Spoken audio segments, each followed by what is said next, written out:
It was a bit like that. It was probably the worst place.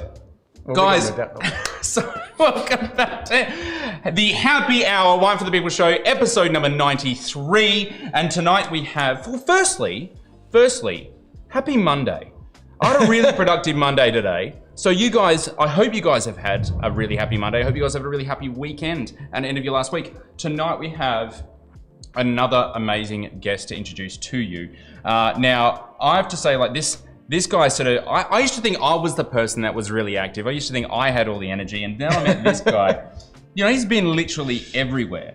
But not just, withstanding that, but has managed to actually come home to Australia and make his place in the Barossa Valley.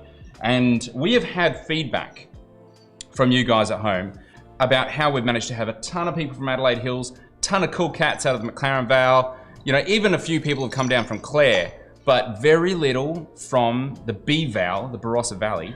And that's predominantly because we actually struggle to find people that are doing some really cool stuff. There are a handful, they're absolutely a handful. But one of those people is Dan Graham. Hello. Hello all. How are you? Yeah. And thanks for having me on. And of course, we're talking, Sigurd is your wine brand. Can I crack this? Can we get some wine in glasses? Yep. Because it is Monday, after all. You know, I'm very chirpy today. It's been a good weekend, isn't it? What days aren't you chirpy? Yeah. What days aren't I chirpy? I don't know. When you're surrounded by wine and friends and good food, it's pretty hard not to be chirpy.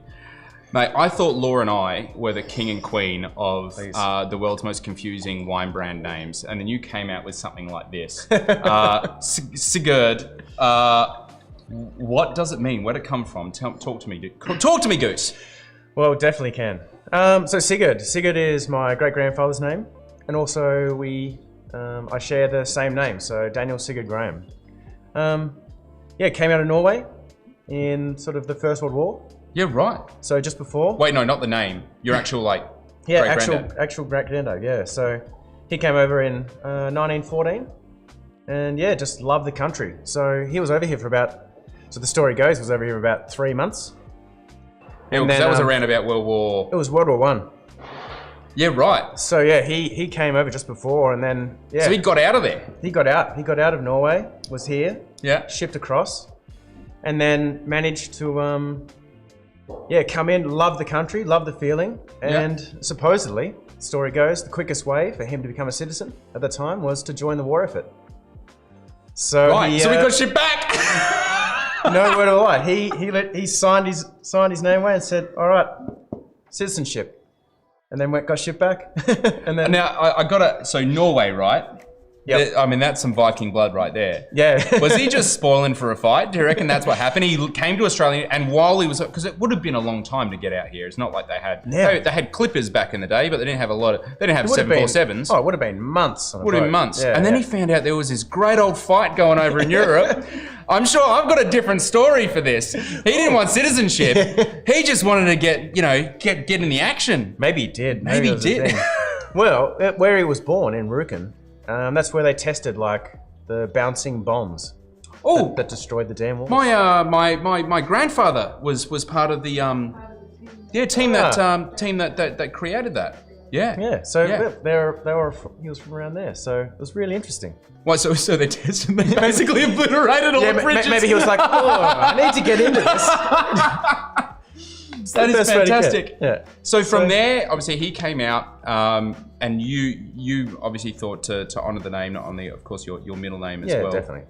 I remember I first encountered your wines, Grant, out at Fermentation. Yep. He was very, very quick to throw this my way because, of course, we make wine of a particular ilk, and when you're in the Barossa, typically you're not looking for those kind of wines. But especially when you go like a golden. And I want to talk about this in a second because this smells utterly incredible. But what sort of possessed you to be able to go into the Barossa Valley and turn out something like this? Because I remember at the time, he wouldn't even tell me who it was. Oh, mate. It's a different world up in the Barossa. It's like you couldn't find out this person's name because you were at the time working for quite a large winery. Yeah, well, I didn't even think no bueno. I could find out my name at that point because Grant was like, "Mate, you need to make a label And I was like, come on, Grant. I don't need a label. And he's just like, look, I want to start selling this wine because I like it. And I like the clean skin, but, you know, we need a label. You know, otherwise I can't sell it. So it took me another 3 months until I created a label. So I came with this completely different idea, completely off kilter sort of thing, idea. And yeah, just ran it through friends and they're just like, that's so shit. And I was like, oh, I've been working on this for months. And they're like, that's terrible. Sorry. What was it? Was it Sigurd? No, it's like called Press or something. That's like pretty. that. It's pretty shit. It was pretty shit. Yeah. I'm sorry. And they're like, oh man. So in the end, Sigurd was just like, I was like, oh, okay, what's something that, you know, is close to you? And I was like, oh well, Sigurd's my middle name. And I found out later on that Sigurd and I actually share the same birthday. So actually only about 6 months ago. As in the brand and yourself? Yeah, no, my great-grandfather and I. Yeah, both born on the 6th of Feb.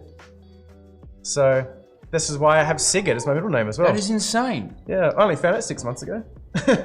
My dad's like, yeah, I told you years ago. I was like, look, if I'd known... You were really drunk. If I'd known this, mate, it would have been on the story years ago. Yeah. But you've come from a background outside of coming to the Barossa. You've come from a background of being quite a travelling winemaker. You've done vintages from as I read, New Zealand, Canada, Italy. Yep, Portugal. Oh shit, where else have I been? How could you tell us about something?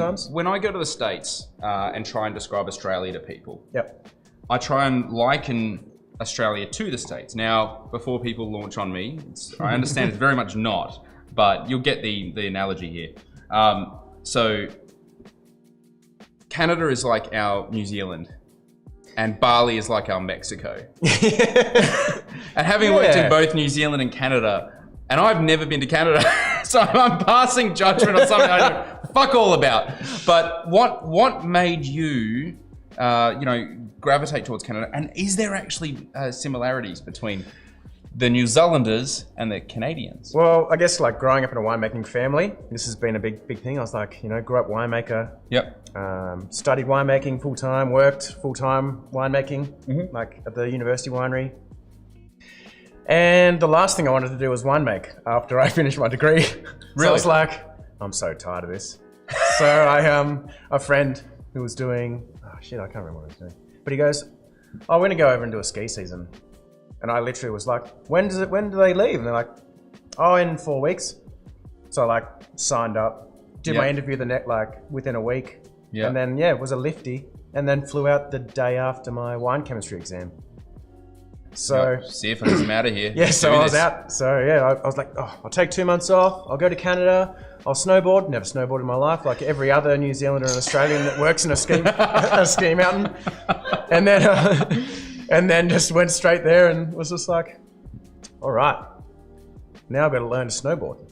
And I kind of lied and said that I could because I'm a lifty. So let's see how this works out. How'd it work out? It was fun. I got there and, I got heaps of privileges in the end. So, yeah, brilliant. Yeah. So obviously you hung around? So the 2 months turned into 4, which turned into 6. Still ski fields, long season? It was it's Canada. The whole place is frozen most of the time. So, so did that and then... So you did Canada first? You did Canada, so I flew out in September. So you're talking like Whistler? So I was in the Okanagan, so sort of about 4 hours away. All right, so you were damn close to wine country. Yeah, exactly. Oh, well, I was, literally 2 hours away from That's wine British country. Columbia, isn't it? Yeah. Okanagan. Yeah. So how did the wine thing play down? I didn't want to go for a little bit. But you needed money. Exactly. Exactly. Well, mostly I travelled around, had a bit of fun, went through the States, and then I was like, what else can I do while I'm here? And then, so just... Actually, flew from Toronto because I was staying with friends in Toronto. Yeah. Flew to Kelowna, hired a car, drove down the Okanagan and just dropped off resumes to all the wineries. But this is late. We're talking it's a numbers game. Yeah, this is it's a numbers game. Just drop off as many as possible. One of them's going to say yes. 3 weeks before my flight was supposed to leave, I was just dropping off resumes, and then it was I think it was 6 days before my flight was scheduled to fly out of Vancouver. Somebody called me back and said, oh, look, somebody's dropped out. Tin Horn Creek Winery, and then yeah, somebody's dropped out. Can you work? And I was like, got to change my flight first. So jumped on and changed my flight, and yeah. What sort of fruit were they doing up there? We did a lot of Cab Franc, Merlot, Gewurz, of all things. So lots of Gewurz. Canadian Gewurz sounds like a really good idea. It was delicious. Very, very good. And that's what sort of gave me this great idea with Gewurz and a lot of this white Gewurz? Well, this is a smaller part of Gewurz, so this is a bit of a assemblage of many things. So Garganega makes up the majority of this blend. This is the nicest Australian Garganega I've ever had. So it's it's about 60% Garganega. Around about sort of 15-20% Marsanne. Then the rest are made up of Gewurz. So mix of skins. So Marsanne's actually not skins at all. Garganega is about sort of 8 days. Yep. And Gewurz spend about 14 days on skins. It's a magic sort of sweet spot. We did a lot of Gewurz this year, and so that 14-day mark is sort of like ideal. And that's what sort of, and that was the big color enhancer in this one as well. Like, and being a dry year, well, for us and Brosser anyway. What year was this? 15. 15. So this is one of the old ones out of the cellar. Just to have a bit of a look at. That's brilliant. It's actually looking really, really good. Honeyed, golden. Yeah, it's honeying, not dissimilar to the way that, and it's sort of like a dirty word in the industry about, but it's honeying a little bit like Chardonnay does. But when I mean Chardonnay, I mean Corton Charlemagne Chardonnay. I mean like Burgundy Chardonnay. I'm not talking about like heavily oaked fucking. This is actually really quite amazing. Yeah, so it's been really good fun, and like it's always been the way with this white blend is just to have such a change in what I've been doing as well. Like, and the blend changes each year, and well, outside of the cepage, so obviously the makeup of different grape varieties and how you make it. How long does it mature for prior to release? Not very long. No, so it's like in and out. It's all released within the year, yeah. So wow. It's matured in bottle wonderfully. I think that's been the biggest learning curve for me with Sigurd wines, especially. I guess you gain some movement in the wine industry, and customers love what you're doing, and so you start to go, oh shit, okay, I need to really get my wines out there because I've run out. I've been out for 5 months. So I need to get something to them, and you're like, all right, now it's probably pretty good. Right, we got asked by someone we were talking to today, just this morning, about, what do you reckon about allowing customers to back order products? And I'm like, if they're waiting 11 months for delivery, they're gonna be pretty pissed off. Yeah. But that sounds very profitable. Jumping straight in the comments, Kerry Carter straight in. We have Kerry in the house. Kerry Carter's in the house, actually, traveling down for work to South Australia. Very happy to have her here. Sue Bond, good evening. Christina Griffiths, howdy. Jicky. Terry, the T-Man, is back. Hi, everybody. Scotty Carter, hey, guys. Gotta say, the Esoterico is amaze balls. Can't wait to get my hands on some fresh AF. Hey, Terry, this is in the same vein of Esoterico, if you're thinking of jumping another little local drop. If in case you don't know, this is Terry's show. Cool. Hey, Terry. We're just talking heads, but it's actually Terry's show. We're here in service to Terry to be able to find out what the most amazing, fun new drops of wine are. Cool. But you have brought a cheeky little blind tasting wine, haven't you? I have. And I'm very excited to get on trying this. Here you go.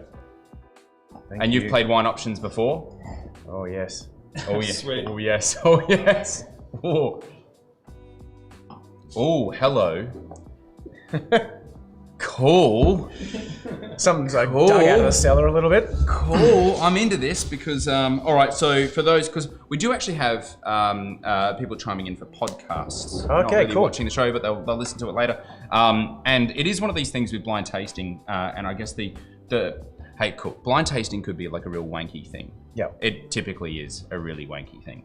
But what I find really awesome about blind tasting is that it actually aligns a flavor and it aligns an aromatic intensity to a place. Mm-hmm. Like there are, and people have seen, I think probably my sort of highlight is picking a 95 Arbois Trousseau.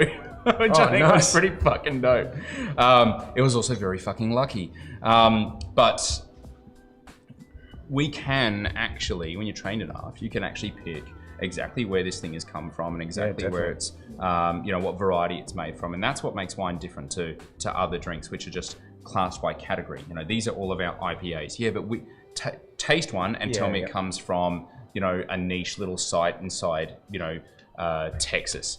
You know, tell us this one actually is, you know, West Coast. Sorry, shoving the comments down, so I don't know what it is. No one's going to let everyone know what it is.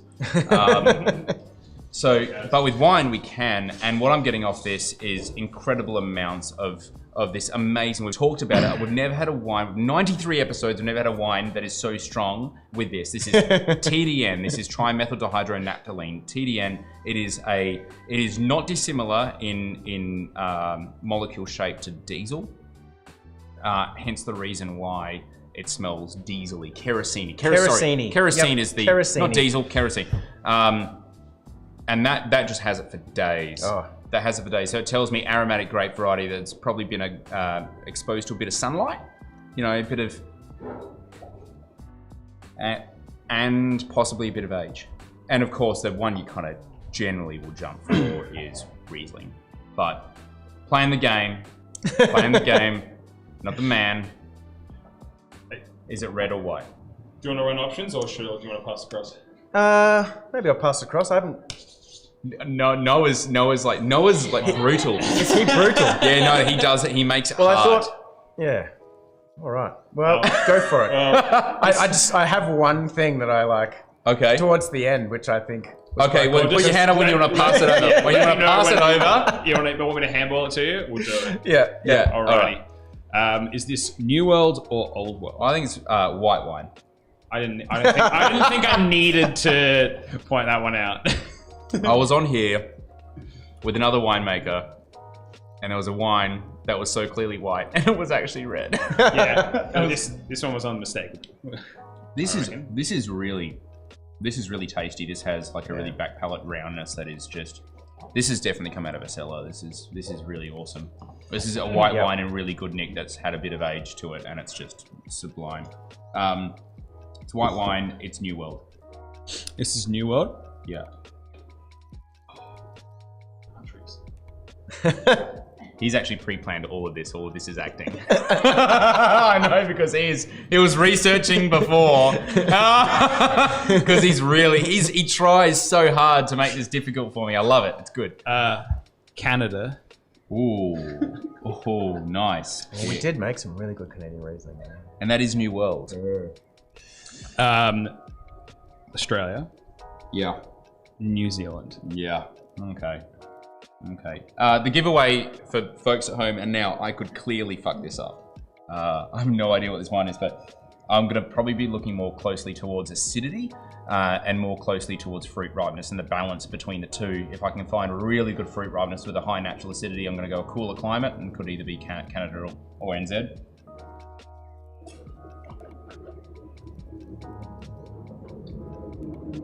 Oh, this is interesting.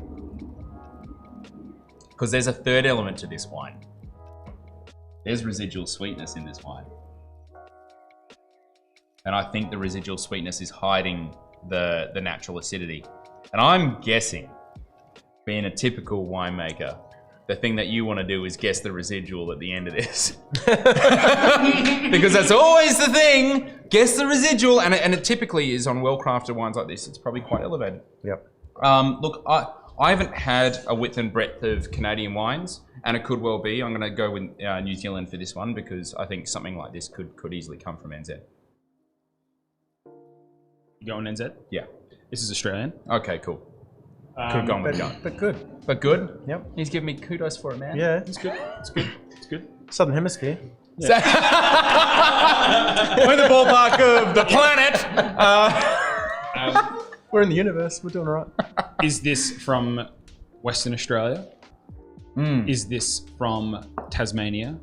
Is this from South Australia? God. Tassie. This wine is from South Australia. Okay. I'm stitching you up here. This is amazing. Because I thought I could have been like Pressing Matters. Pressing Matters, Pressing Matters is an amazing brand. Don't worry, there's just sometimes it's the an art swirling piece, doesn't. man. Yeah. No, the black glasses is really deceptive. Pressing Man is an amazing brand out of Tasmania that do a number of off-dry Rieslings, but it's definitely not that. No. Is this from the Limestone Coast? Is this from the Clare Valley? Is this from the Adelaide Hills? Fuck. I'm still going cool climate because of that residual sugar, because I just can't see anyone. I can't see anyone including RS if they don't have really high natural acidity, which means they must come from a cool place or they must just have a dope site. So I'm gonna go hills, like Cantor or something, out of like Echunga way. This is from the Clare Valley. Fucking nice, man. This is looking really good. All right. It's one of those wines that's just, yeah, an enigma. Is this from Watervale or Polish Hill? It's Polish Hill. This is Polish Hill. It's Nice, at cool Wilson's. site. That was my thing. Starting Castaway. Wilson!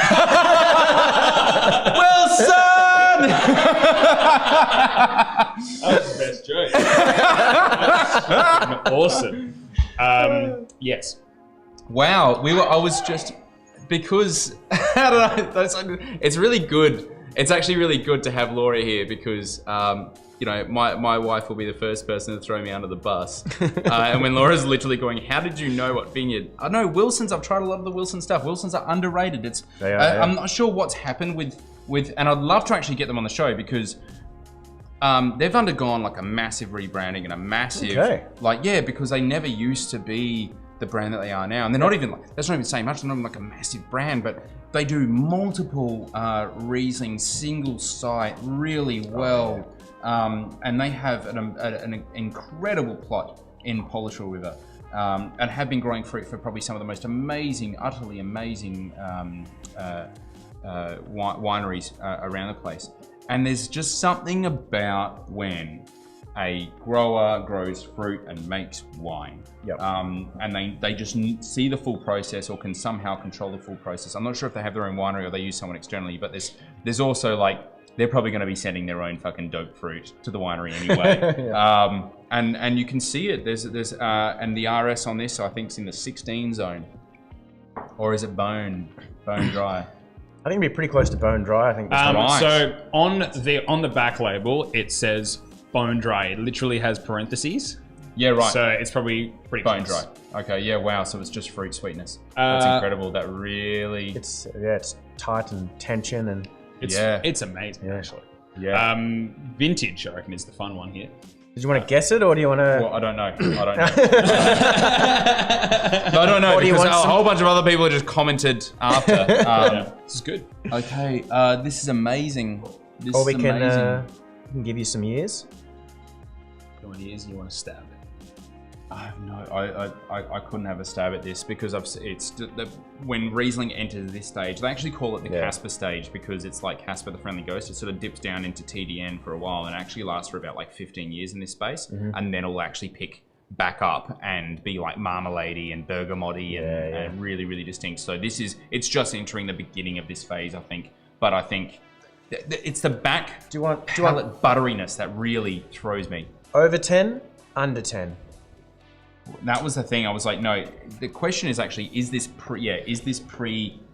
same question. Is this pre 2010 or post 2010? Like if it's post 2010, it's not by March. It's by a whisker.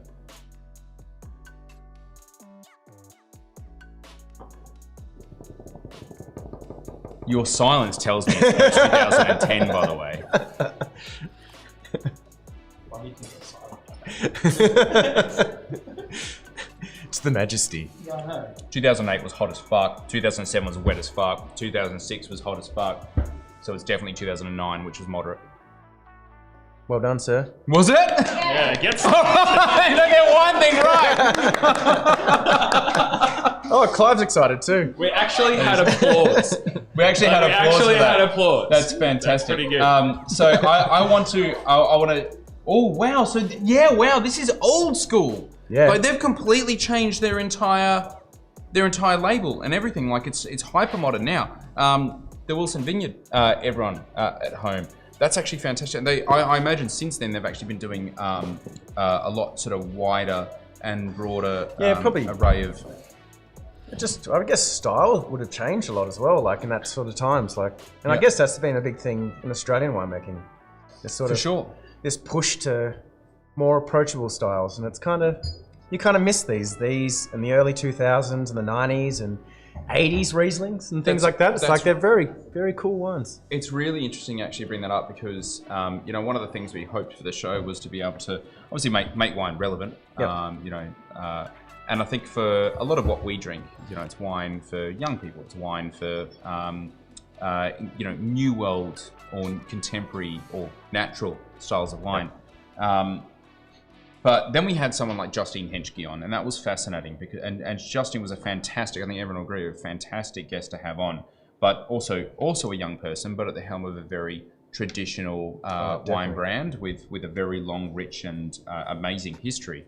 And to have her not wax lyrical, but really talk passionately about, how passionate she is about her family's history and protecting that, but also moving forward, doing a few other fun things, a few other different things. How was it being in the Barossa and turning out what you turn out, which I would definitely go down the path of minimal intervention, natural, that sort of like hands-off approach. Mm-hmm. How is that received in the Barossa? I think you're well received from restaurants and bars more than you are from the local community. But look, I think when I first made my wine, the first one I made was in 2013.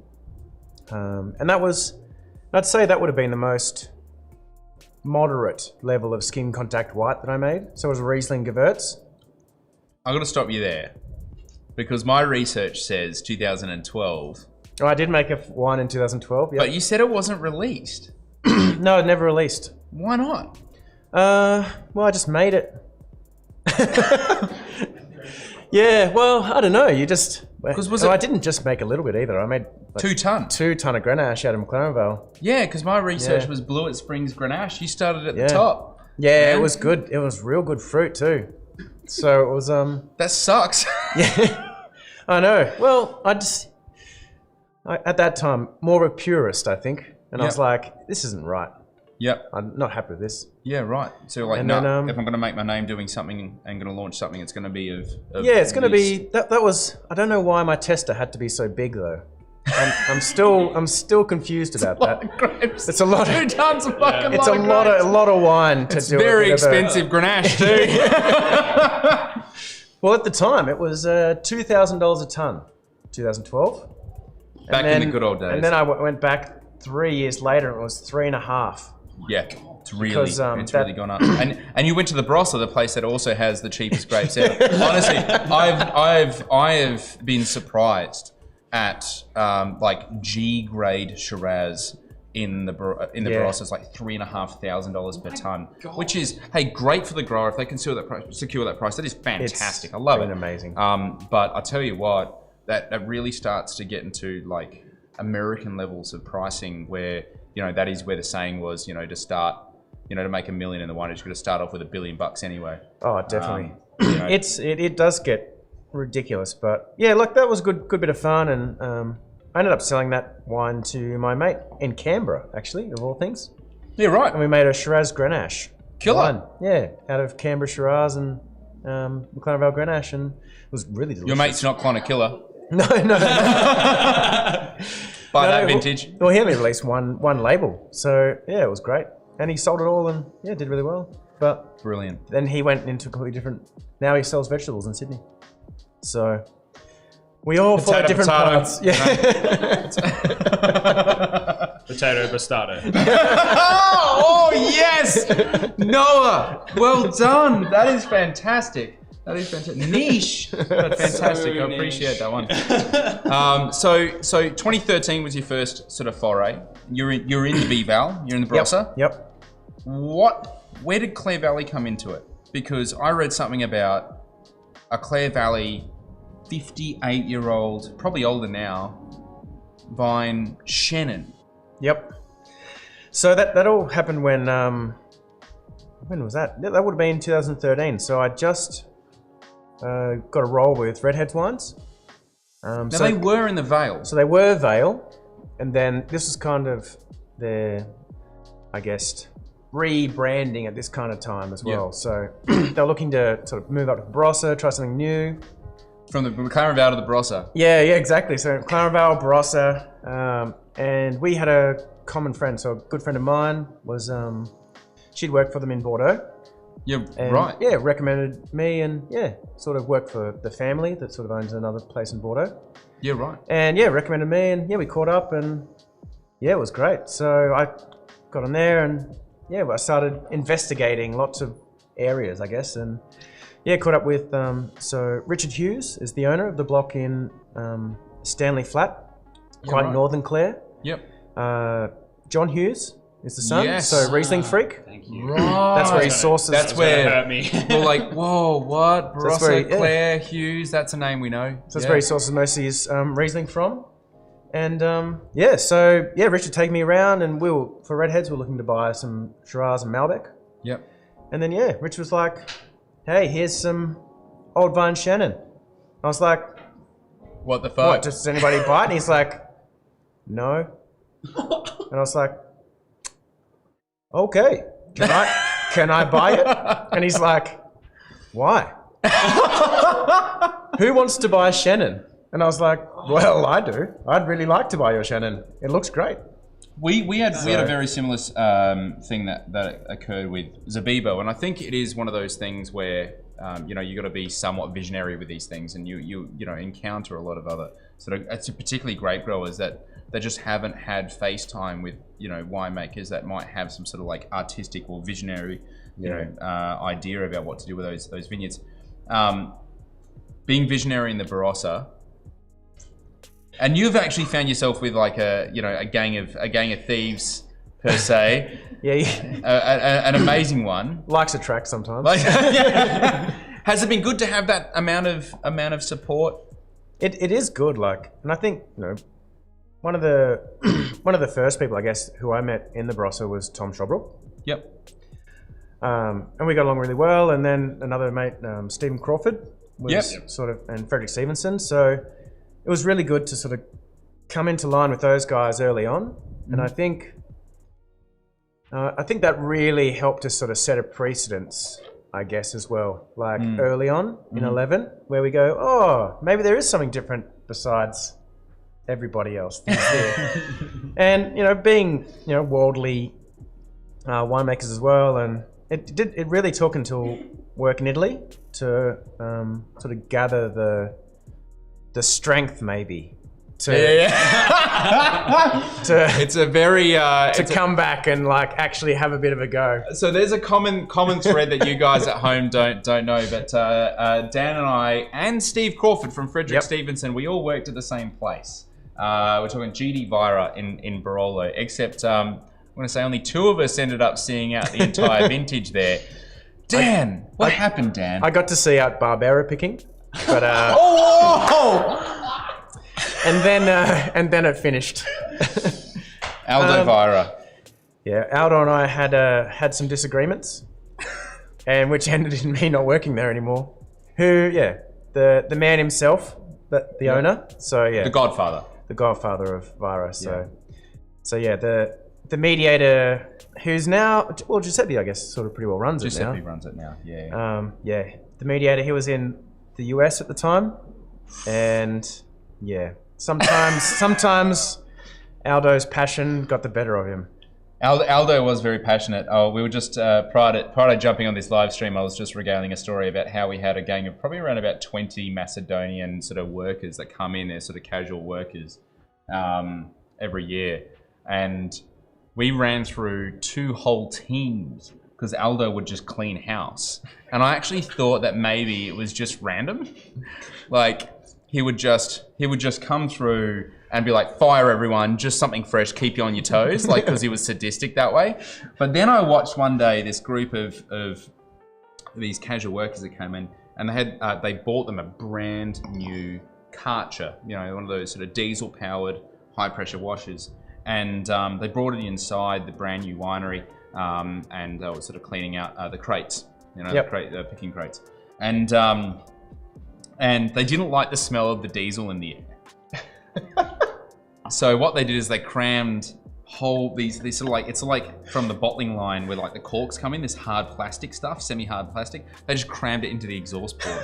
And we watched this and I'm like, are you sure this is gonna work? And this is when Matteo, who was the head winemaker there, turns around to me and he goes, these are probably not the Macedonians we want here. So let's just see this play out.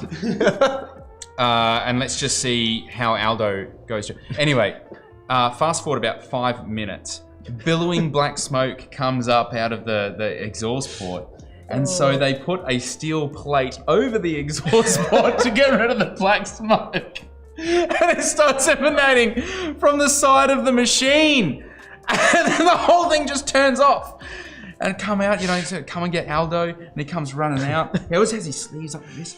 Running out. Yeah, he got... Small dude. And he was just yelling for a solid like 10 minutes. And he turns red. Like tomato red. Yeah, he goes It's real incredible. red. It's really, you should watch out for that. Yeah, yeah. There's a heart attack in that. We had a few of those.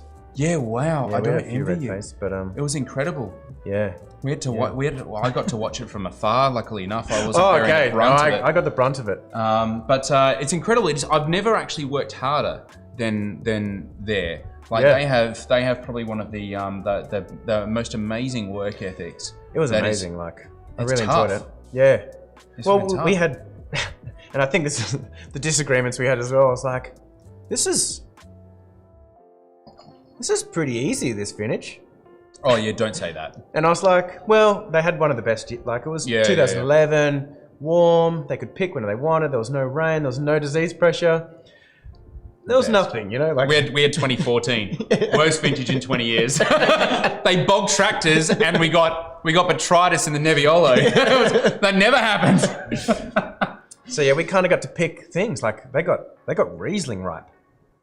And even Giuseppe was like, This never happens.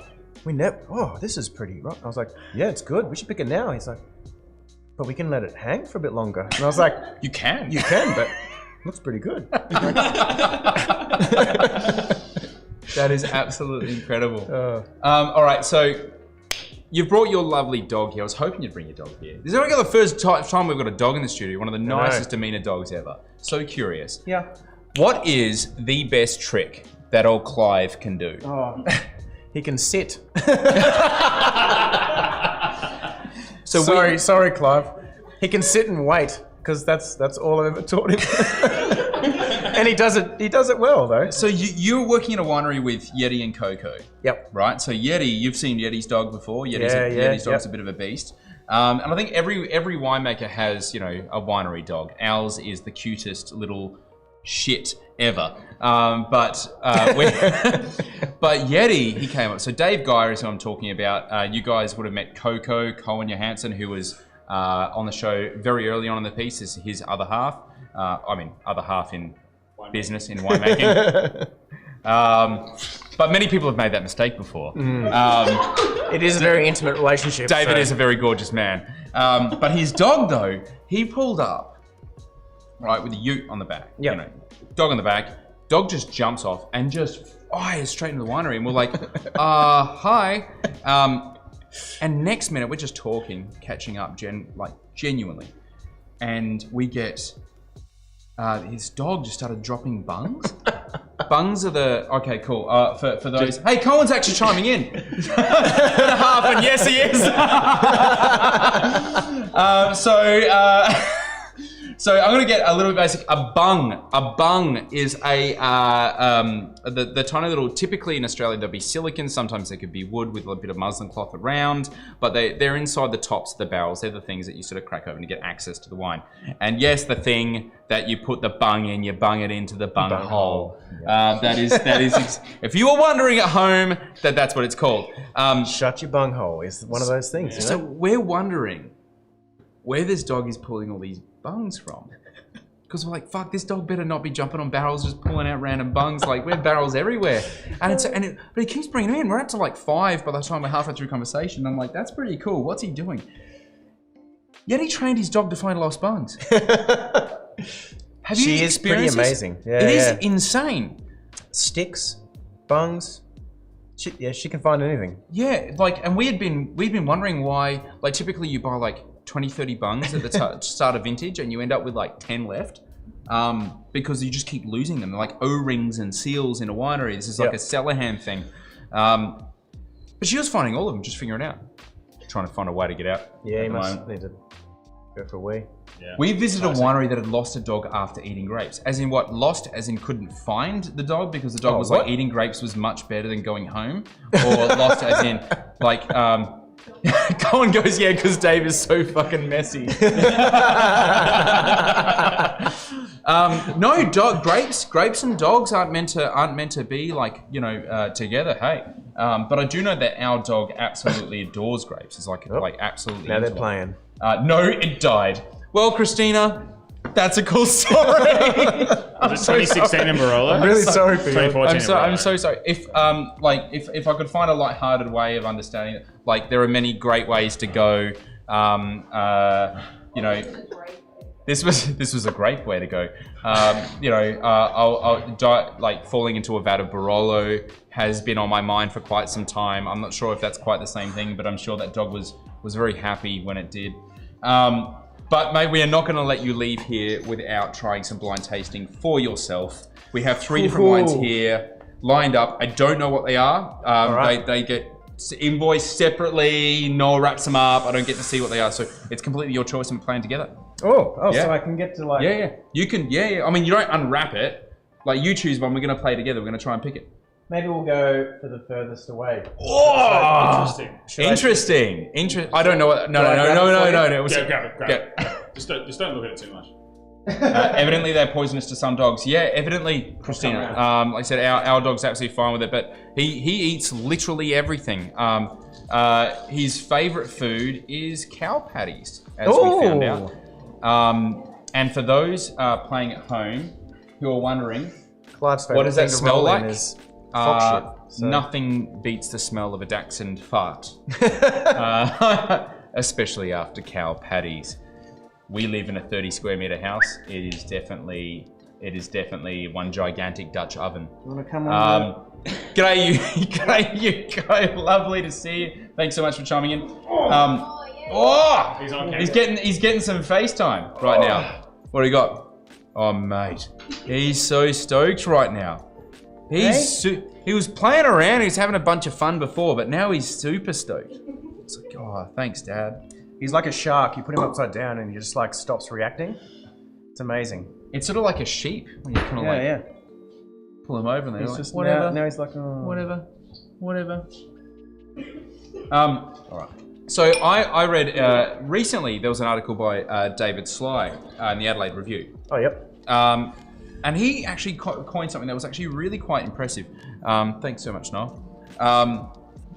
A likening to what you guys are doing with Yeti and Coco, Tom Shawbrook, Steve Crawford, and your real focus on the Barossa. Yep. Likening you guys to the St. Hallett's and the Langmiles and the Rockfords back in the day that really put Barossa on the map. You know, the Bob McLeans, the marketer that really built this whole brand Barossa thing. Do you feel a part of that in the moment? And have you had any chat with these people, some of the stalwarts of the Barossa industry, come to you and say, hey, guys, keep your head down, keep doing it, don't worry about what anyone else says? We'd definitely be the most polarizing part of the stalwarts.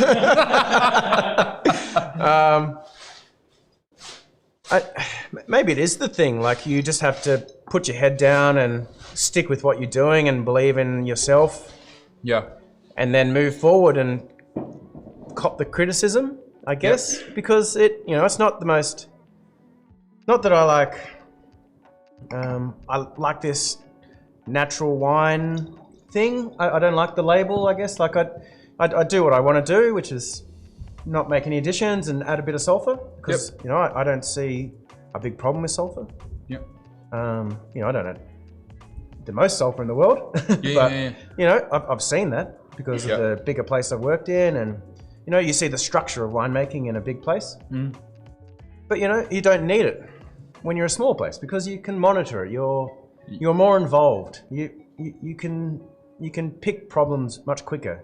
You don't have to be there all the time. and you have to like make sure that you're covering everything, all the bases, because when I worked for Jacobs Creek, is that by the time we topped a barrel, it was 3 months, because that was the rotation. Because it would take 3 months for them to get from one barrel, one batch, to the next batch, and then to come around full circle. So that's a big, and they were like 28,000 barrels when I was there. So you can see why they have such big structures. So yeah, it was, it definitely works, but I guess it's one of those things, if you're smaller, you can get away with it. Yeah, you're onto it, and you see a problem, you fix it. It's actually interesting. We had Mick Sandico on, who's one of the winemakers out at Jacobs Creek, and indeed the plot thickens. One of my first vintages here in Australia was actually out at Jacobs Creek as well, at Roland Flat, and it is interesting, because quite often you're tempted as a small producer, I feel, to be like, fuck big corporate, winemakers, and fuck sulfur, and fuck all these other things. The reality is, it's actually not so much, and it's such a noble way to be able to put it the way you just did. The real reason why we have things like non-vegan wines and we have things like, high sulfur additions is because they are so big that you need to be able to put something in a wine so you can actually go and tackle all of this other wine, and it's going to be a long time until you come back. It's not actually about getting wine to market and having it exist in market for a very long period of time, without any sort of detrimental impact to the wine. It's actually more about the winemaking process. Yeah. Non-vegan additives are all about finding things out, over extraction and things, because the hubbub of vintage just gets too much. Yep. And you need to be able to fall back and kind of fix problems, because problems at that level are million-litre problems. They're big problems. They're very big, expensive problems. They are multi. They're 10 to $20 million problems at that level. Yeah, I remember we had a big problem there, and there was this was, I think, a bit before my time, but they had a big Brett problem. Really? With one batch. Yeah, right. And that was a very expensive problem. So talking about getting basic, we've thrown around the term Brett a little bit. What's Brett? Spoilage yeast. Yeah. So yeast that grows and sort of post fermentation, really, and I can't remember the pathway. It's been so long from uni. I believe it's an amino acid pathway. Amino acid pathway. Yeah. Okay. So they don't thrive on a lot of leftover sugar, but they'll thrive on nutrients. Yeah. Love nutrients. Yeah. But they had a big Brett problem from attempting to make one of their more premium wines more premium, I guess, by being a bit more conscious on what they're adding. And it was 160,000 litre. Shoot. Top end wine at that time. So it was a very expensive problem. That's incredible. And then, that's like our entire year gone. They had to get rid of it. Shoot. Because it was a big problem. So. And I've heard, and this is not to throw them under the bus, it's actually more illustrative of just, what small things do on a big scale. When I was working there was a lass that failed to let us know that she was dyslexic and put the wrong amount of sulfur in their top end Chardonnay barrels, and we had to find a way to be able to get rid of the sulfur. Or, in my case, transferring rosé that was still fermenting via crossflow, which the cellar hand down the bottom cavitated the 1.2 million litre tank. That would have been a good one. We lost almost 100,000 litres of fermenting rosé. It plumed. It was like a volcano. It was beautiful, but it was very, very bad. It set off the EPA. Wow. Yeah. You can see some pretty magical videos online as well. Oh, he's seen the video. You can actually Google when tanks are. Mate, they're pretty incredible. Some amazing things. Yeah. And it makes you sad, but also it's incredible. Well, moving on to blind tasting. I've put my laptop down so no one can post what it is. We're playing together for this one. Ooh. I don't know what it is, so. Okay, I'm excited. Only Noah, the Dungeon Master. Let's start with that. Is this New World or Old? I'm gonna go New World. I'm gonna go Old World red. Tannin on it's remarkable. I might be out straight away. This is red from the old world. This is really cool. This has Yeah, like a it's good. Sagrantino like depth and a. Well, it's going to open Tannin, up it's a like lot too as Alianico well, which is and really Nebbiolo. cool. That's wicked fun. Everyone else is itching to grab some. There's a Yeah, To get out of the way so we can actually pour around so there's this blueberry oak thing which tells me Slovenian oak, so it kind of puts me in a frame of Sort where of it could potentially be more from. old world, yeah. Alrighty then. Is this from Austria? Could be. France? Italy? Austria and Italy, I reckon, for this one. France would be, like, I just don't see a lot of prevalent use of Slovenian oak. Like, why would a Frenchman use Slovenian oak when French oak exists? Well, I would have, yeah. It's So, very soft. Could be like a Blaufränkisch, could be like an extracted Blau. It does. Or it could be look a lot like that. that sort of, could be like a, not Dolcetto, but it's got Well, an see, I Italian almost vibe to thought it, man. like Barbera, but maybe it's not bright enough for that. No, and the tannin's too ballsy. So it could be closer to Sangio than. But I think it's, for me, it's Italy. Yeah, I was going to go with Italy as well. This is from France. Oh. Fuck's sake, serious? Yeah, right. That's interesting. Super ripe. Super ripe. Are we from Rhone Noir? Wow. Well, it's not. I don't see it sweet enough as Rhone. Because you'd have too much. I don't know. You'd have either that lovely, intense spice or some sweetness from like either Syrah or Grenache or things. It's gotta be though. You reckon it's Cab Franc from Loire? But then I don't think it's funky enough. Loire. There's clean Loire producers, but I mean, if you're going to be dealing in red in Loire, we're dealing in Cab Franc territory, pretty much. Yeah, I don't know. I don't see that. Gamay, maybe. I don't see that blueberry. That I love about. Yeah, slightly green blueberry that I always see with Loire. Yeah. I don't know. Maybe it's just a generalization. Yeah, no, you're right. There's a stemminess. There's a there's herbaceousness that sort of to it. herbaceousness, Sinewyiness. Yeah. And then I don't see the sweetness for Rhone. Well, it's sort of in the Berg's kind of in the middle. Like it's got a good dense sort of palate, and there's just I don't know, around Lyon. This is a really, really tough one. This is probably the toughest wine that we've had in the last maybe 30 or 40 episodes. The tannin is like Nebbiolo like tannins.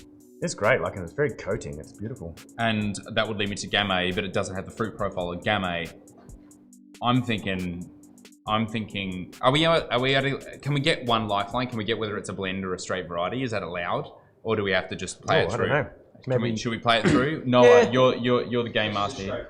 It's a straight variety. He's given us that. Okay. Fudge knuckle. Gamay, Cabernet Franc, Syrah? No. I don't know. I don't think I've got anything right yet so far. So maybe I'll just go Burgundy and I'll jump in there. I'm gonna go Loire for Cabernet Franc. Right, Cab Franc. This is from Burgundy. Ooh. This is so odd. Alright, Stephen Bradbury.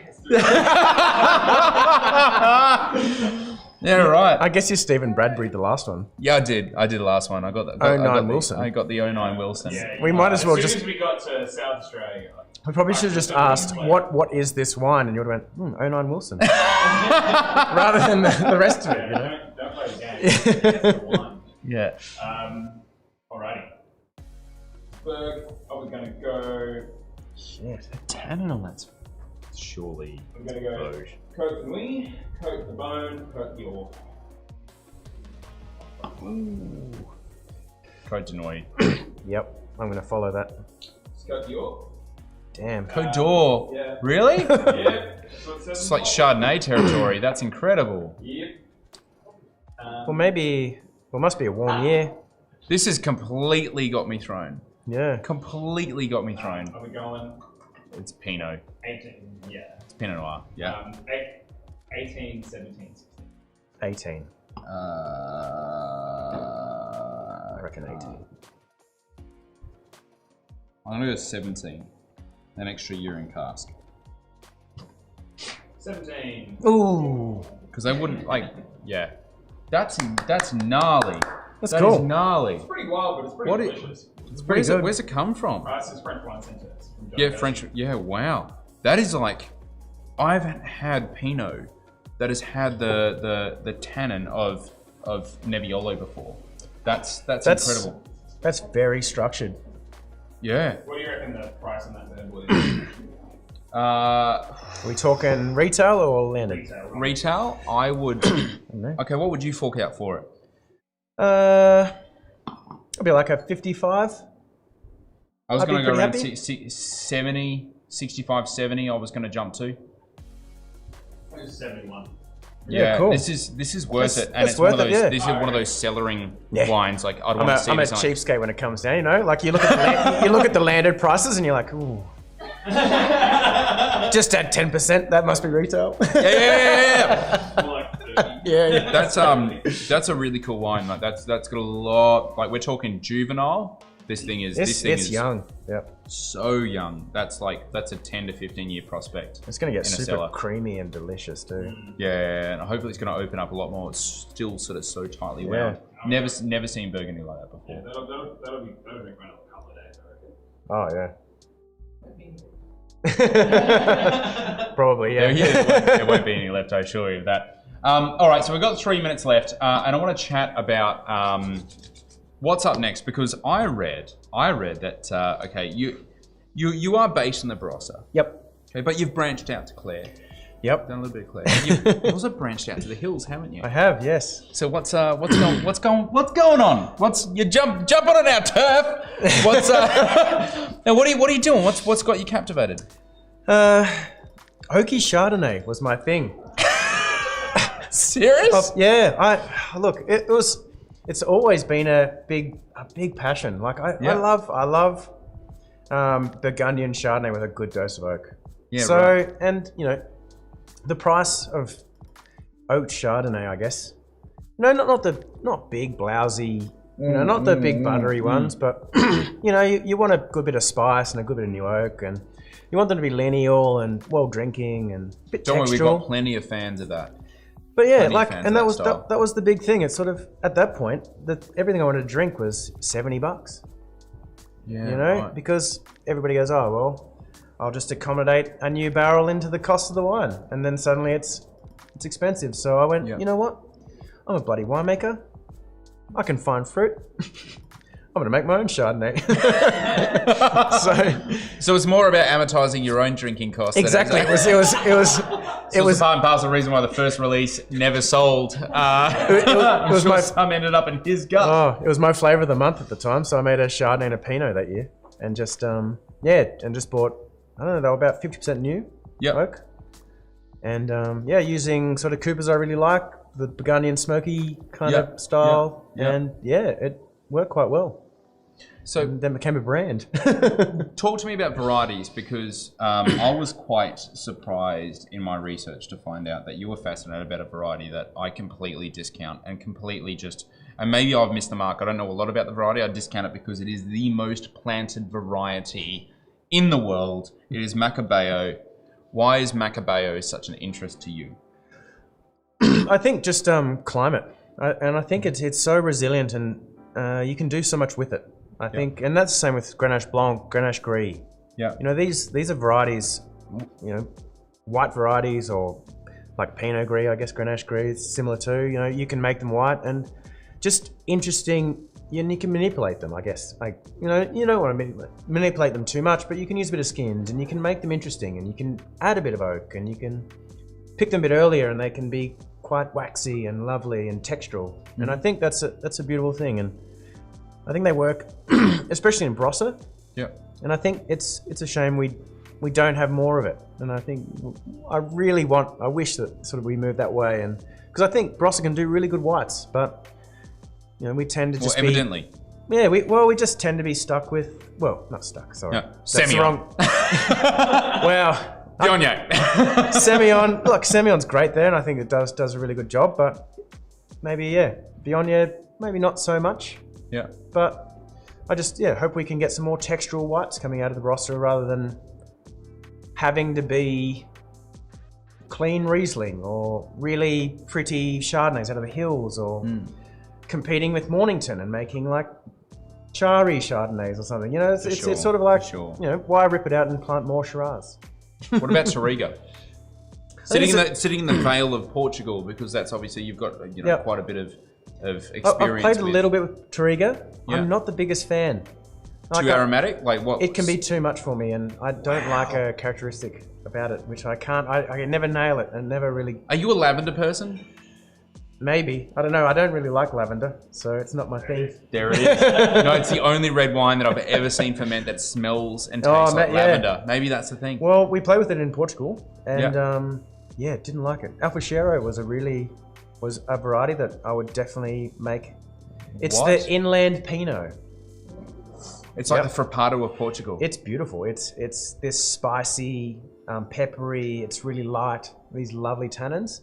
Is it being brought into the country? I think there is some around. Yeah. There is? Yep. Legit? Yeah, I think Basham's have it in Riverland. So yeah, because it's because it was my hot climate Pinot when I was there. I was like, oh, mate, this wine. They're like, oh yeah, but they're really good Tourigas. I was like, yeah, but look at this Alpha. Yeah, that just gets blended away. And I was like, no, but look at it. Look how good it is. They're like, no, it goes away. I'm like, oh, you should make a wine out of this. You do like an early bottles, little Beaujolais Nouveau style thing. Guys, on that note, we are about to chime out. We have reached our time, and Applewood is about to chime in, of course, with Henry out at in Melbourne. Of course, we feel for all of our friends over in Victoria. Dan, mate, thank you so much for coming up and spending some time. It's good to be able to get some of the stories out of the Barossa and some of the really good stories of utterly amazing wines that you're crafting out there, and in particular, that little Skinsy number is next. In fact, your entire thing, I've actually linked up into the description the Sigurd website. So if you want to see what the Barossa is like, for me, what the news story of the Barossa is like, then definitely try. So Clive's just like jumping on everyone, trying to get as many kisses as possible.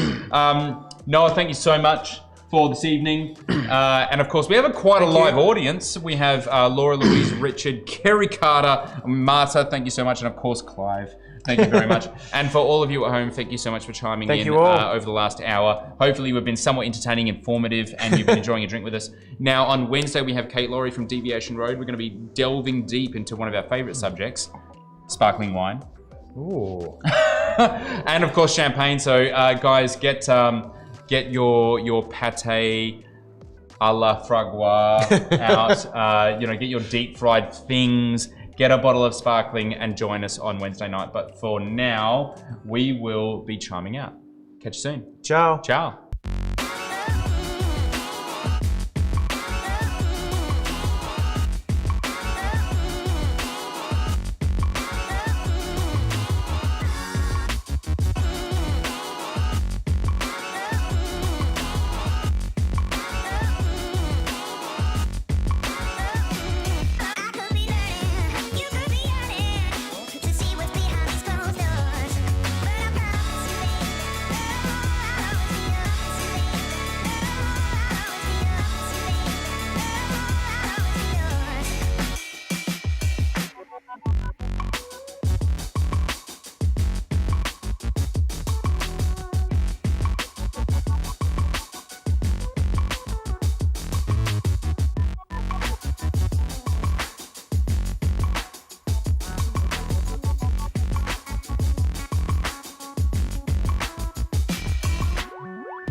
Welcome everyone to another episode. It is episode 70 of Lift Your Spirits. It previously was called other things, but now it's called Lift Your Spirits. I've got to go fix that. That's going to annoy the shit out of me. 7-0. What's annoying you? Just this. It's not pointing. The Instagram camera isn't pointing directly at your face, Henry. It's really pissing me off. Is the lighting okay? Would you need to change anything else? Because I'm never going to be a model at this rate. Well, Abercrombie and Finch are watching, so make sure you get it at the right angle. I asked the agents to be there. Guys, welcome! It's a fantastic day. It is episode 70. It's another Monday. Here we go. Hello, Sharon. Great to see you. Great to have your company. Sharon is in the chat. She's in the house. We are joined today by one of the wonderful guys behind Casa Divino, one of the bottle shops of the year. I mean, they're an absolutely fantastic independent bottle shop in Port Melbourne. Jono, how you doing? Well, Admiral Jono, as it is tonight. We are exploring the wide world of Navy gin this evening. Welcome to everyone on Instagram, sipping on a Coral G&T at the moment. Yeah. Hell's yeah, mate. So good. Let us know what you are drinking tonight on this fabulous Monday. If you are stuck in Melbourne and having a shit time of it and contemplating the lockdown that is about to happen on your face from Wednesday, that sucks. But have something with a bit of Navy in it. Mate, how are you? Absolutely. I'm very good, Henry, and thank you very much for having me. I know we've been teeing this up for a while to do some sort of a little collaboration. I've been watching these live feeds you've been doing, and I am excited by what is in front of us tonight. And you messaged me last week and said, Jono, do you want to join in for a Navy strength tasting? Yeah. And I didn't hesitate to say absolutely fucking yes. I was a bit fucking worried. Navy strength gin is my jive. Okay, yeah, 100%. And so you asked me at a very good time, and I'm excited. I love it. I was like, I'm getting too excited. Mate, it's all fun. Anyway, we're going to have a lot of fun tonight. We definitely are. Now, Kerry has asked straight away, what are those hats and why aren't they sailor hats? It's a good call. That's fair enough. Well, Jono's an outback sailor, and I am an urban sailor. Yeah. Clearly, that's what's going on. That's my defence, and I'm sticking to it. We're sailing, but just not in maybe the normal way you might perceive it. Just not in the naval sense. Not in the traditional on the waves. Doesn't mean we're going to drink less gin than they would in the Navy. That is, I mean, absolutely. That is very true. Hello, Emma. Hello, Katarina. Great to have you with us. And smoked plum martini, yes. Lisa Weiss Robinson, my God, don't pull the trigger on that. We still haven't gone live with that. We're filming that tomorrow. But we'll find out. We'll find out about that soon enough. Tomorrow? We're doing a really cool art giveaway inspired by Lisa Weiss Robinson's artwork called Smoky Plum Martini.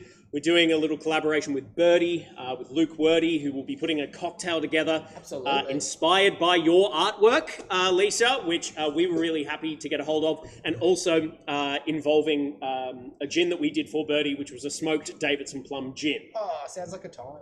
Mate, it's a time and a place. I'll tell you what, time and a place. Well, guys, let's get started, because you've got a hell of a drink to start us off with. Yeah. And this was a drink that was pioneered first by Izzy Mead, who I hope you're watching from Great Ocean Road. You've literally caught along the wavelength, because have you met Izzy before? Only in passing. I've met Anne Houlihan. Yeah, Anne Houlihan, who's the magnificent lady behind Great Ocean Road, who's done some magnificent stuff.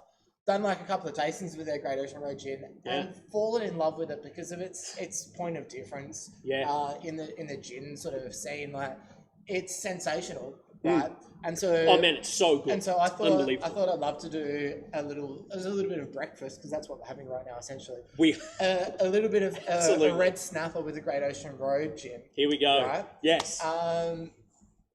So like maybe we'll talk a little bit more about Navy strength gin. Because that's what this episode's about. I mean, this is about Navy strength. As it gets on. Yeah. But what I'm doing right now, what I'm making, so my background is not like cocktail bartending. Yeah. My background is more like bars, nightclub, shops. Cocktail drinking. Working with spirits, drinking. Indeed. But anyway, there's one drink that like I'll always make of a Saturday or Sunday morning if I've had a really big night the night before. Mate, If I've seen Pete Murray's Better Days, then I'll wake up and I'll think, all right, I'm gonna It's the whip most something up. esoteric Australian I'm gonna reference. whip something up, and, Murray's better days, and it's mate. got to be something that's two things. Yeah. It's got to be something that's gonna cure my hangover. Yeah, and for it's real. also got to be breakfast. 100%. So what we're doing is a red snapper, but make it. a red snapper like you've never seen it before. And to call it a red snapper, if people out there are red snapper, fiends, Red Snapper and fans. they think that there's one way to do it, Yeah. then they're probably going to be very shook by what I'm doing. Yeah. But I'm going to do it anyway. I'm a little bit scared because the lineup of hot sauce that we have, and I've explained on this stream before, hot sauce and me don't mix. Like it's bad going It's in not and your it's thing. even worse Are you going willing out. to give it a little try? I'm going to give it, yes, of course. Of course We I'm don't going have to to give it make a it too try. spicy, but let's do it. Okay, alrighty. So often red snappers, you actually won't shake them. And obviously, we're not going to shake this, but you might see the Boston shaker and think it's going to be a shaker thing. But you'd probably be silly to want to shake your red snapper because it's not really about that. You don't want the ice to melt. Yeah, 100%. What we're going to start with, and the most important ingredient, is the Great Ocean Road Split Point Navy Strength Gin. This is all about Navy Strength Gin, and 100%. the Great Ocean Road Navy Strength Gin being at Split Point, I think pays awesome homage. And you might have talked about this with Izzy before. Izzy has gone ad nauseum about the Great Ocean Road Split Point. It's a wicked gin. Anne actually sent me some. Thank you, Anne. It was awesome. Hashtag give me free stuff. Absolutely. Yeah, she's an absolute champion. The beautiful, for me, the beautiful juxtaposition of distilled saltbush and distilled honey is actually what makes it Gorgeous. shine. It's Yeah. wicked. And also the kelp in there, so actually just distilling with like a little bit of kelp Yeah. adds such a maritime flavour. It's a beautiful reflection And of the Great Ocean. when I right? bang it Yeah. on my schnoz, it reminds me, bang that on your schnoz. Bang it on my Bang it on your schnoz quickly. Doesn't it remind you It of does. sitting like at a rock pool around Yeah. the beach and that sort of thing? So we're gonna use the jigger and two of us having a drink. So you're on Yes. about 45 mils of gin per red snapper. Yeah. So that equates to 90. So we'll I'm use ready the to jigger Uber the home. and we'll go Oh, 90 okay. mils. Yep. And then from there, Jesus Christ. that's when we want to start playing. So a red snapper is the sort of Yeah. thing, and especially if we're in quarantine at the moment, Mm. it's like do whatever you want with it. what you Literally want. have a little bit of fun. Whatever you've got in the pantry, play with it. So you got to start with a red snapper. Has to have a little bit of Tabasco sauce. Oh man, this is really going to hurt me. This is really going to hurt. In the meantime, before I hurt myself, The Wit, yes, this is live, just to let everyone know. Hello, Ben, G'day, Ben. from Brogan's Way. Good to have you on. Damien, big wave to you, my man. Juxtaposition is Hi, not a Damien. drinking word, and I don't care what you say, Peter. It is not a drinking word. There's no way that juxtaposition is a drinking word. I think we have to go to Kirsten, our judge on this. By the way, Who hello. said juxtaposition? I said juxtaposition. Right. Yeah, that was my bad. And yes, Lisa Weiss, can't wait. Look, neither can we. We are filming it tomorrow. We are so freaking excited. It's going to be really, really, really cool. So stay tuned for that collaboration with Artist Lane and also with Birdie. It's going to be fucking sick. But, Birdie are insane. I love what they're doing. oh man, they're so good. Anyway, let's get back so to yeah, yeah. Tabasco, So- my arch nemesis. I'm not the Spice King, and I think anyone that profiles themselves as a Spice King You a Spice- probably needs to I think relax with a your little bit. outfit, you are the Spice King. It's just 'Cause is what it it's is. like- You got to be real about it. No, but look at you. It's like you're the Tiger King, but for spices tonight. I'm gonna go about 5 dashes of the Tabasco sauce, maybe a few more. Okay, yep. And have you had the Tabasco chipotle No, sauce? no, because I'm not in the Come on. spice. Put a little This bit. is making me put a- sweat put a looking little at bit it. here I on don't the- want to. So I'm gonna put Okay, a little bit I'll here. put Like a we little- do is, I'm just gonna put a dash there. Okay. And then you can put that in bolognese. You can put it in your kids' lunch boxes. That's really good. Is that a lot for 'em? That's a lot. That's a lot. It's basically just mayonnaise. It's not like mayonnaise. Mayonnaise. I mean, all right. You can't handle spice. No No, worries. We'll sorry. take it easy. It's just Doesn't that just taste absolutely delicious to you? No, it doesn't. there's There's no chili in that. no Anyway, there's a sweetness. all right. There's a sweetness So- about it that's very appealing. Yeah. Yeah. Yeah. Well, we'll keep moving on, and we're going to make it a little bit spicier. So this is not- where it starts. Even the chipotle. It's still this is burning your in my traditional face. red snapper sort of thing that you get Okay. at a bar, but we're not at a bar. We're at Brogan's Way, and Brogan's Way, a fantastic distillery in Richmond. Come visit them. A little Yep. bit of sriracha in there. All right. Okay. How do you feel about sriracha normally? I really hate that. I'm not. I don't You're like not to a put spice it. person. I told you before the stream. We'll just I'm put not a a spice. squirt in then. You're not gonna. Jesus Christ. Christ almighty And then God. ponzu. So ponzu is essentially like a take on like a Worcestershire or soy sauce, but it's got a really big citrus element in it, and it's really good. I like ponzu. This isn't one that I'm going to actually joke about. I'm just going to put a few dashes in there, otherwise it's going to. I'm a mad fan of overpower ponzu. it. No, I So, really like a little ponzu. bit of that in there, and Bob's going to be auntie, Fanny's your aunt, Robert's your brother. Yeah. And also, I think we need to coin angry mayonnaise, as that's what that Tabasco is. The Chipotle. It is angry mayonnaise, that's for sure. I just have the most time for that Chipotle Tabasco sauce.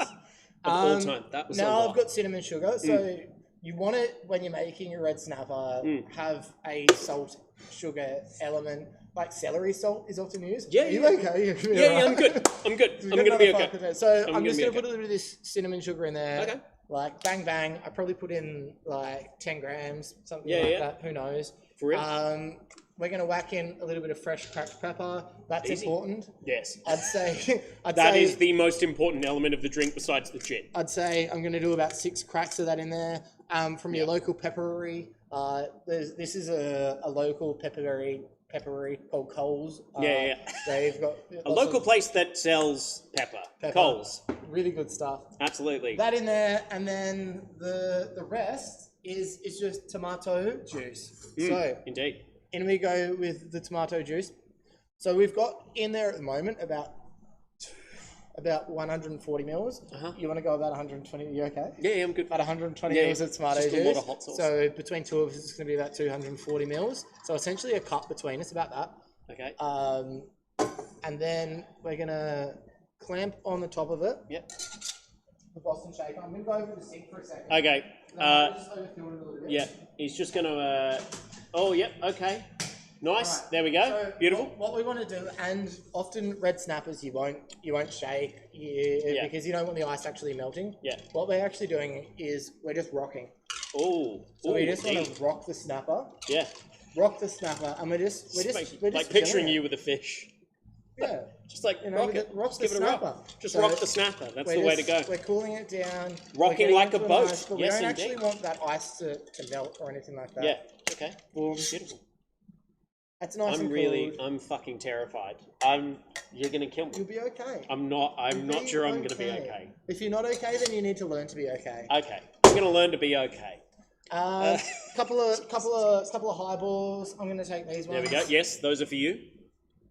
Easy. And what I'm gonna do is I'm actually gonna Do you need a strainer? slap the no. Okay, okay, awesome. Yeah, no stress. What I'm gonna do is we're just cooling it. So I'm gonna throw the garnish in first. All right? Okay. Because Yeah, now you brought these along today, and I was a little bit terrified because it looks like you've got... Yeah. Okay.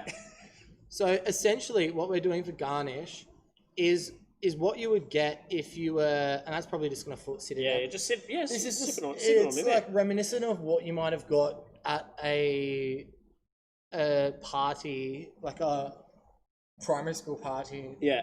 in the in like the late In like- to 90s to early 2000s. Okay. We've got some pickled oranges. Yeah. Pickled, Wait, no, pickled what are they? onions that are green. Yeah. Why are they... Do you know why they're green, out of curiosity? Food dye. I love it. Awesome. So what we're talking about here is the least like cocktail savvy, like heartfelt stuff going into it. We're just talking. We're having a party here. And Okay. This is what it is to start Okay, the night off. I'm going to grab some more water. All right. So we'll go in half of there first, and then I'm going to fill the rest up with ice as well because there'll be a little bit left over. So we go in there. By We'll the way, take those this are the one up people to about watching 3/4. your story. I'm a little scared. And then we fill it up with ice. Bob's going to be your uncle again. Once again, Yeah. get in there. Just pop it in there. Beat the garnish. Love it. Beat the garnish. That's a great wash line. Beat the garnish, as they say. Yep. And honestly, nostalgic. I feel like I'm at some sort of party in the 90s. So salute to you, Yeah. Salut. Henry. Salut. L'chaim. The first of our Navy Strength Sláinte. journey tonight. First of the Navy Strength. One for the bar. Here's one for Izzy as well. I remember when you gave this to me the first time and I nearly died. So here we go. It's tasty as all hell, man. And you might not be able to handle spice, but you can handle that, dude, surely. That's not even scratching Whoa, the that's... surface. Whoa, yeah. I'm really surprised. I don't deal well with spice. I couldn't really handle one dash of that hot sauce. Which isn't even hot sauce. Wow, that's... Mayonnaise. But it's not a who can handle spice more sort of thing. But this is super yum, and so for me, it's like this. Man, drink that's is really good. It's the sort of thing I'd have for breakfast. Yeah. Of course, there's Bloody Marys, but No, but fuck Bloody Get out of Marys. your Bloody Mary territory. Fuck Bloody Marys. You know? No, Let's make these make red red snappers. snappers. And let's make red snappers fun. Woo. Play around them. Whatever you've got in your kitchen, in your cupboard, whack it in there. The rest that's really fucking good. You know what? See, now here's the thing. Like, what's the most outlandish, outrageous garnish you've ever seen on like a Bloody Mary or a red snap? An anchovy. Just a whole anchovy. Well, like a little bit of an garnish? anchovy I saw as Oh. a garnish for a, yeah. Is that that's the most outlandish you've ever seen? Have you got more outlandish? Well, because I remember Mary's Burgers up in Sydney. They might still do this. I mean Mary's is not serving for a little while, but Mary's used to put Kraft cheese over the top of the glass. Fucking way. So they make the drink, put Kraft cheese over the top, get a blowtorch out, melt the Kraft cheese over the top, then build this fucking elaborate like burger-like garnish, and then pin that to the side, and then poke the straw through the middle of the drink, serious? through the cheese into the Bloody Mary, so that you had this fucking giant thing, and you used to slurp that down. Did you have one of those? I certainly did. That's so up With my Mary's alley. Burgers. Yeah, it was awesome. It was so good. Absolute salute to the Mary's team. They are champions and they are doing it rough, but they're actually they're surviving. It was a bloody hard time for them to open up the Melbourne circuit. But Oh, man. I had the pleasure of going into their Yeah, Melbourne joint when they just opened up and ate some of the best burgers I've Best ever eaten burgers. So in good. a long time. And whenever they've done a collaboration with Leonard's House of Love in Yeah. South Yarra the last couple of years, they've done a few. I've dropped in and like Mary's, so much love. Mary's what is the they're doing shit. is awesome. And in Newtown, up in Sydney, they're actually in an old church. And I do believe it has a dildo on the front door from memory. And that's how you can tell that it is Mary's. Our Lord and Saviour. Our Lord and Saviour, the dildo. So, Quincy X, nope. Sure. Awesome. Thanks, Quincy. Sorry, I'm just going to go through the comments. Garnish game strong, Henry. 100%. A drink and a snack. Yep. Beat the party stick. Yes, indeed. This is a party stick, of course. This is what it all is. And yeah, This is about waking up after the morning of having a slightly large night, of which I did yesterday. My AFL team Colton got beaten by a few points on the siren, and so since that has happened, I've just sort of been bearing my sorrows, and this is the sort of thing I do to have it. it's since that time. Awesome. Well, yeah, crazy Bloody Mary garnishes are such a big thing, and they like. There's a million different ones. I remember with Izzy when she did her red snapper with Split Point. I do believe she used dried anchovies as a rim. She did. Yeah, she used dried anchovies as the rim. It was pretty baller, but holy crap. roll, Izzy. This is pretty freaking awesome. Izzy Mead, this one goes out to you. It's so funny when you read the comments out of context. Yeah, look, I'm not going to lie. It really is a bit weird. It's a bit of a weird time. But Navy strength. Where does Navy strength come from? I'm sure a lot of people, we've gone through this before, definitely on the stream. But Ben from Broken's Way gave us a really, really cool explanation as to why, where Navy strength gin comes from. And Gave us the whole download. And essentially you can get there's a couple schools. You can get as deep into the term Navy strength as you want to and where it came from, and there's a lot of different discographies of what is discographies?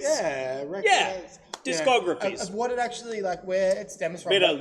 Lord Nelson. Come on. But what we can actually do is we can like coin it back to Navy strength being a property of the gin and the naval system. Starting from the 1600s, gin and also rum and wine being a big part of naval travel and rations. So it can be dated back to the 1600s and probably even before. And this was when wine and beer was a ration. And then it sort of became rum, and then gin came along. Gin came along as the British stole it off the Dutch essentially, because the Dutch had Genevieve. Then they got involved in the 30 Years' War there and thereabouts, and then the British came back to Britain and they were like, gin's sick, it's fucking great. And then they started making it on British naval vessels alongside rum, and depending on where they could get it. So if you were trading within Europe, you'd have gin. And the whole purpose of having it at Navy strength was that it would burn alongside gunpowder. And the really important reason for that is that on your quarterdeck, we're going to get into some Navy nerding now, but on your quarterdeck, this is a ship. So we're on a big ship. We're on a big fucking ship. We're on a big Navy, and a big Navy ship, and you've got your masts, and like the gun deck has this central central area in the center of it where all of your gunpowder is kept and all your cannonballs and all that stuff, right?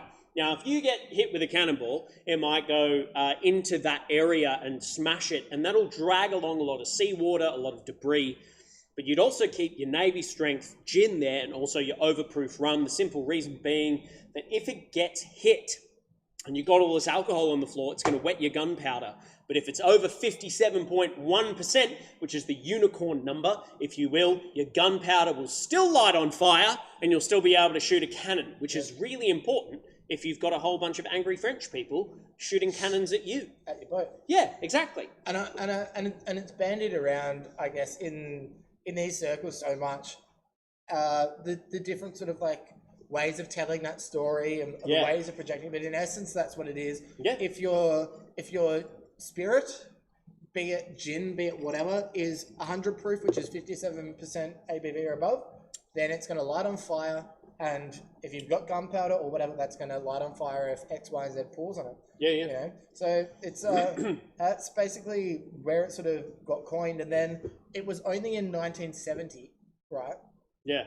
That the British Navy stopped getting gin rations. Yeah, oh my God, yeah, we talked about this earlier. 1970, which, I mean, is quite recent in reality. Well, yeah. And so... It's now like 50 years ago. And what year is it now? It's 2020. So... essentially what we are celebrating right now is 50 years. 50 years! Of gin rations being discontinued from ships. And so we're not celebrating, we're paying homage. Paying homage. Cheers to that. Cheers to paying homage to naval gin, Navy strength drinking. And still in the Royal British Navy and also in the Royal Australian Navy and all Commonwealth navies, they still have an order which can be given to the troops called splicing the main brace, which is where you do either a shot of gin or a shot of rum, depending on what rations you have on board, and it's usually for royal celebrations because you toast the Queen. And the last time that the Royal Australian and Royal British Navies did it was Prince Harry's wedding to Meghan Markle. So there's a cool fact for you, which is pretty cool. Yeah. Navy strength gin lives on, and it does. And the naval history of it goes on.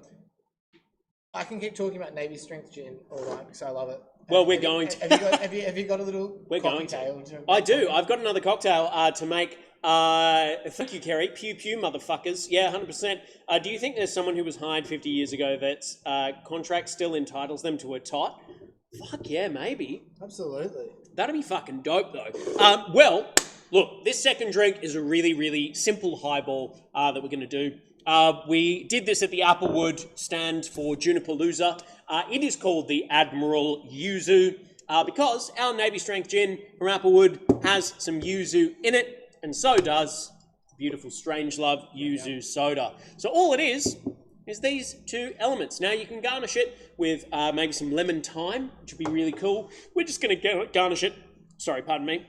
We're going to garnish it with some lemon slices this evening because it's nice and easy. So what we're going to need for this is we're going to need 45 ml of our Navy. Now, you don't want to pour yourself more than 45 ml. Want to make sure it's exactly 45 ml. Get my syringe out. So 45 ml worth of the Navy strength. You really don't need any more. The simple reason being, I mean, you can pour yourself 60 if you really want to, but you will get really drunk really fast. So up to you, really. But yeah, bit of Navy strength, and then finally, you just need... With your car keys. Well, with my car keys. Don't steal the magic away.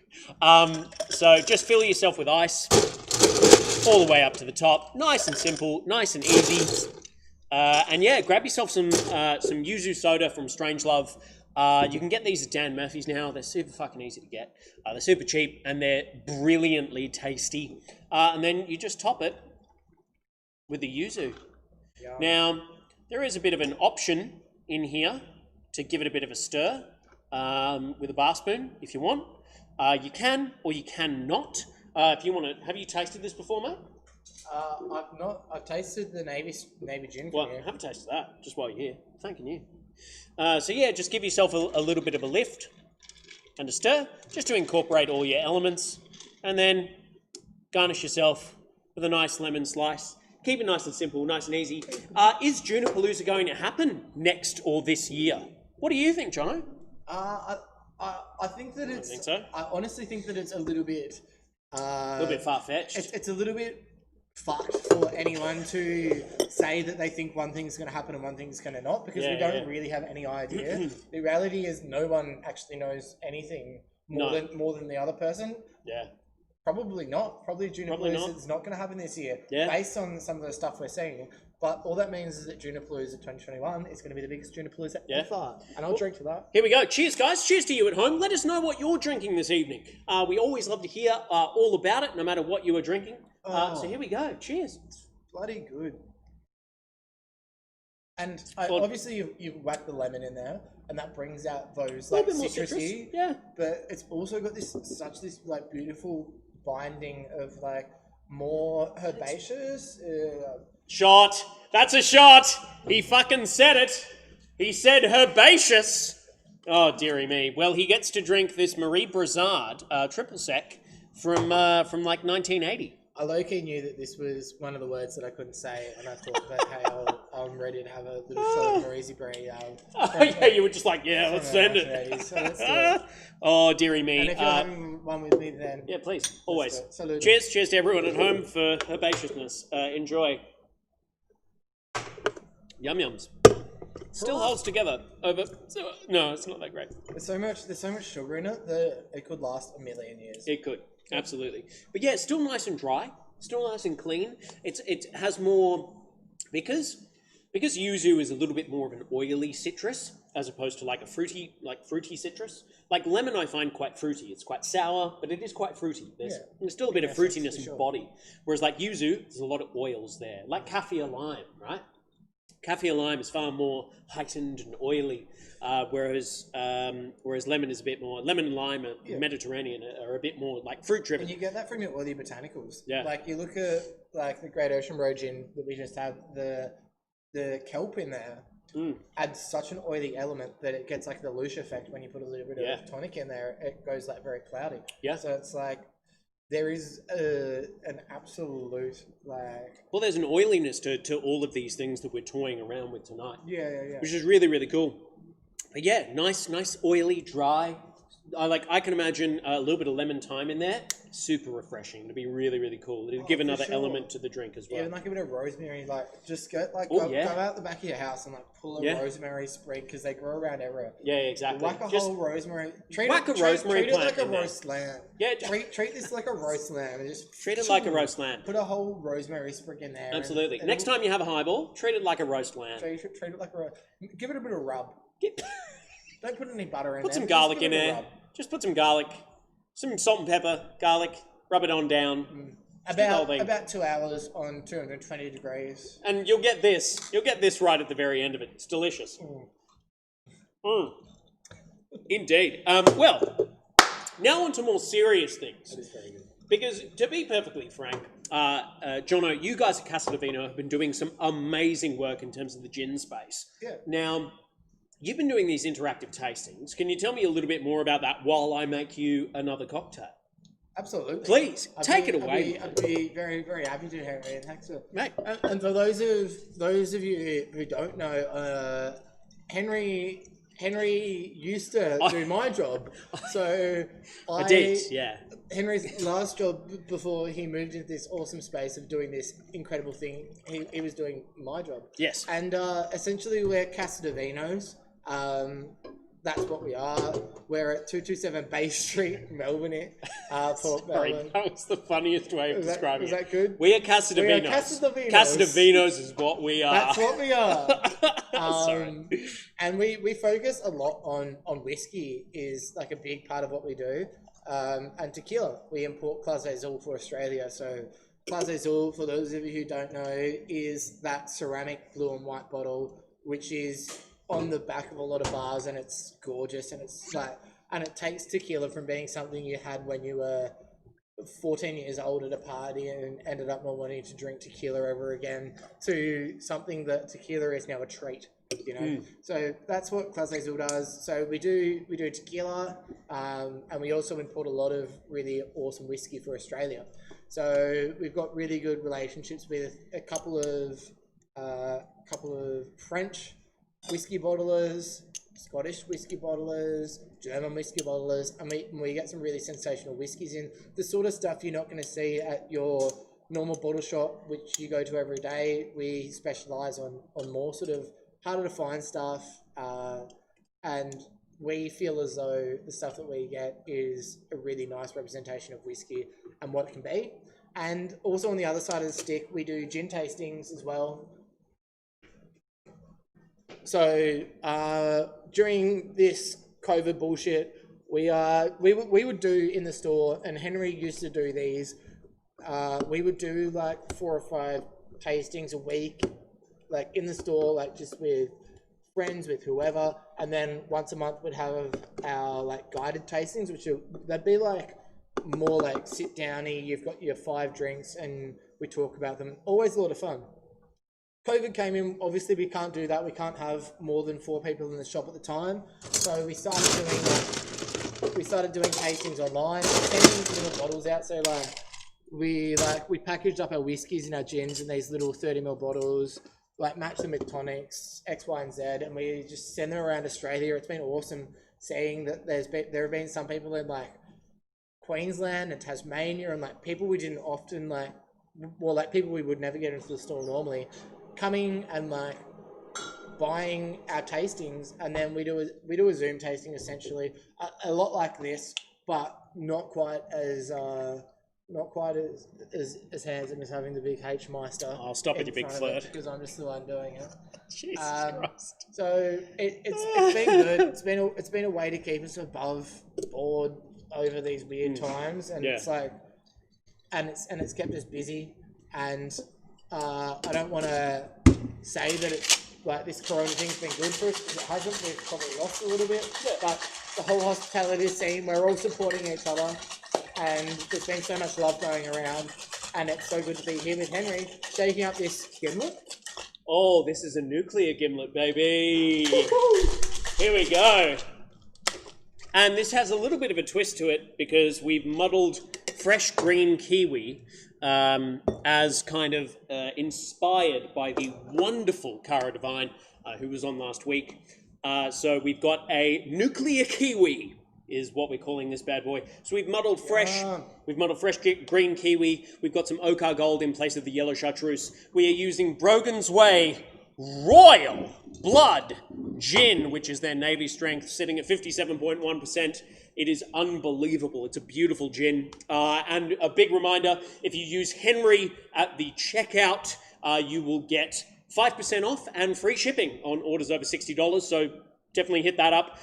In answer to your question, Keza, Casa de Vino definitely does have an online store. You search Casa de Vino, Casa de Vinos, really, because it is plural, even though you can't hear that, because Spanish works like that. And it's gorgeous. It's one of the most brilliant importers, and probably one of the most, I think probably the best bottle shop in Australia in terms of hard to find boutique spirit at fantastic prices. Appreciate that, Henry. And you were, and I could only dream to be where you are from. Stop it! You're such a flirt. You're such a fucking Brogan's flirt. Way Royal Blood. I think Lord would have a little bit to say about this. Oh, I've never seen a Royal Blood diamond in the flesh. Come on, here you go. I thought you were gonna like sing like a song from Royal Blood. Royal blood as well. That That's a would have bad- probably been more fitting. It definitely would have been. Make You me went with give it Lord. Oh, for God's sake! So yes, we've got fresh green kiwi muddled into this beautiful recipe. So we are using the royal blood gin. We then have some of the commissary falernum as well, alongside some freshly squeezed lime juice and the Ochar Gold. So we are going to see what we are cooking with. If we don't remember anything after this drink, that is because the nuclear daiquiri was, I suppose, first crafted at the lab in London, and the bartender who created it once famously said, your first nuclear daiquiri is a nuclear daiquiri, your second is an unclear daiquiri, and your third is I'm going home. So I love it. here we go. This is our first. So this is our first nuclear gimlet. Sorry, bear with me. There's a little bit more coming out.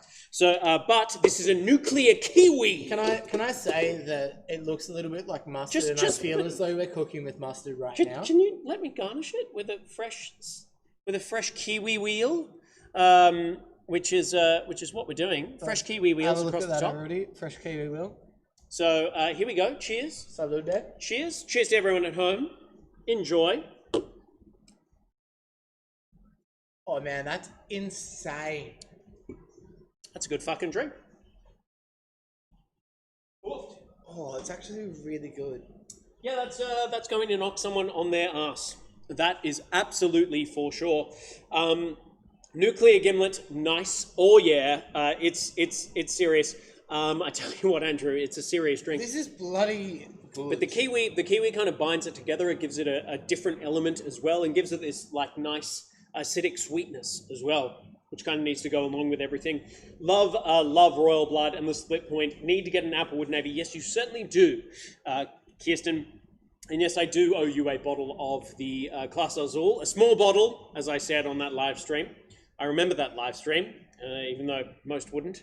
But there we go. That's our third one of the evening. Boy, oh boy. For me, man, it's like this is such a good little drip. Like, how good is how that kiwi fruit plays binder to the absolute viscosity of everything else that's going in there. And it's basically like you're drinking. It's like you're walking into 7-Eleven after a big night. Okay. And you open the fridge door. Yep. And they've got like a nudie juice. Oh it is. And you're like, shit, like.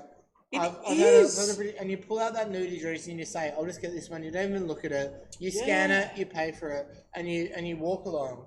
This is a nudie juice. This is a nudie juice. This is a nudie juice. In all the best ways. Oh my goodness. Fucking yum, Henry. Mate, thank you. Oh yeah, F5. From the back. Oh, F5. Ew.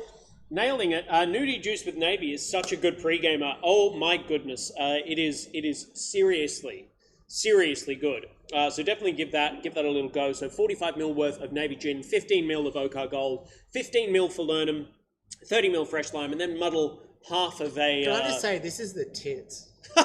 Thanks, mate. I love this. I'm very glad you like it. I'm very glad indeed. But yeah, do let us know. Viscosity is a drinking word. Okay. We didn't know that, but I guess we're going to have to do a shot. Viscosity is a drinking word, apparently. There you go. Column A, column B.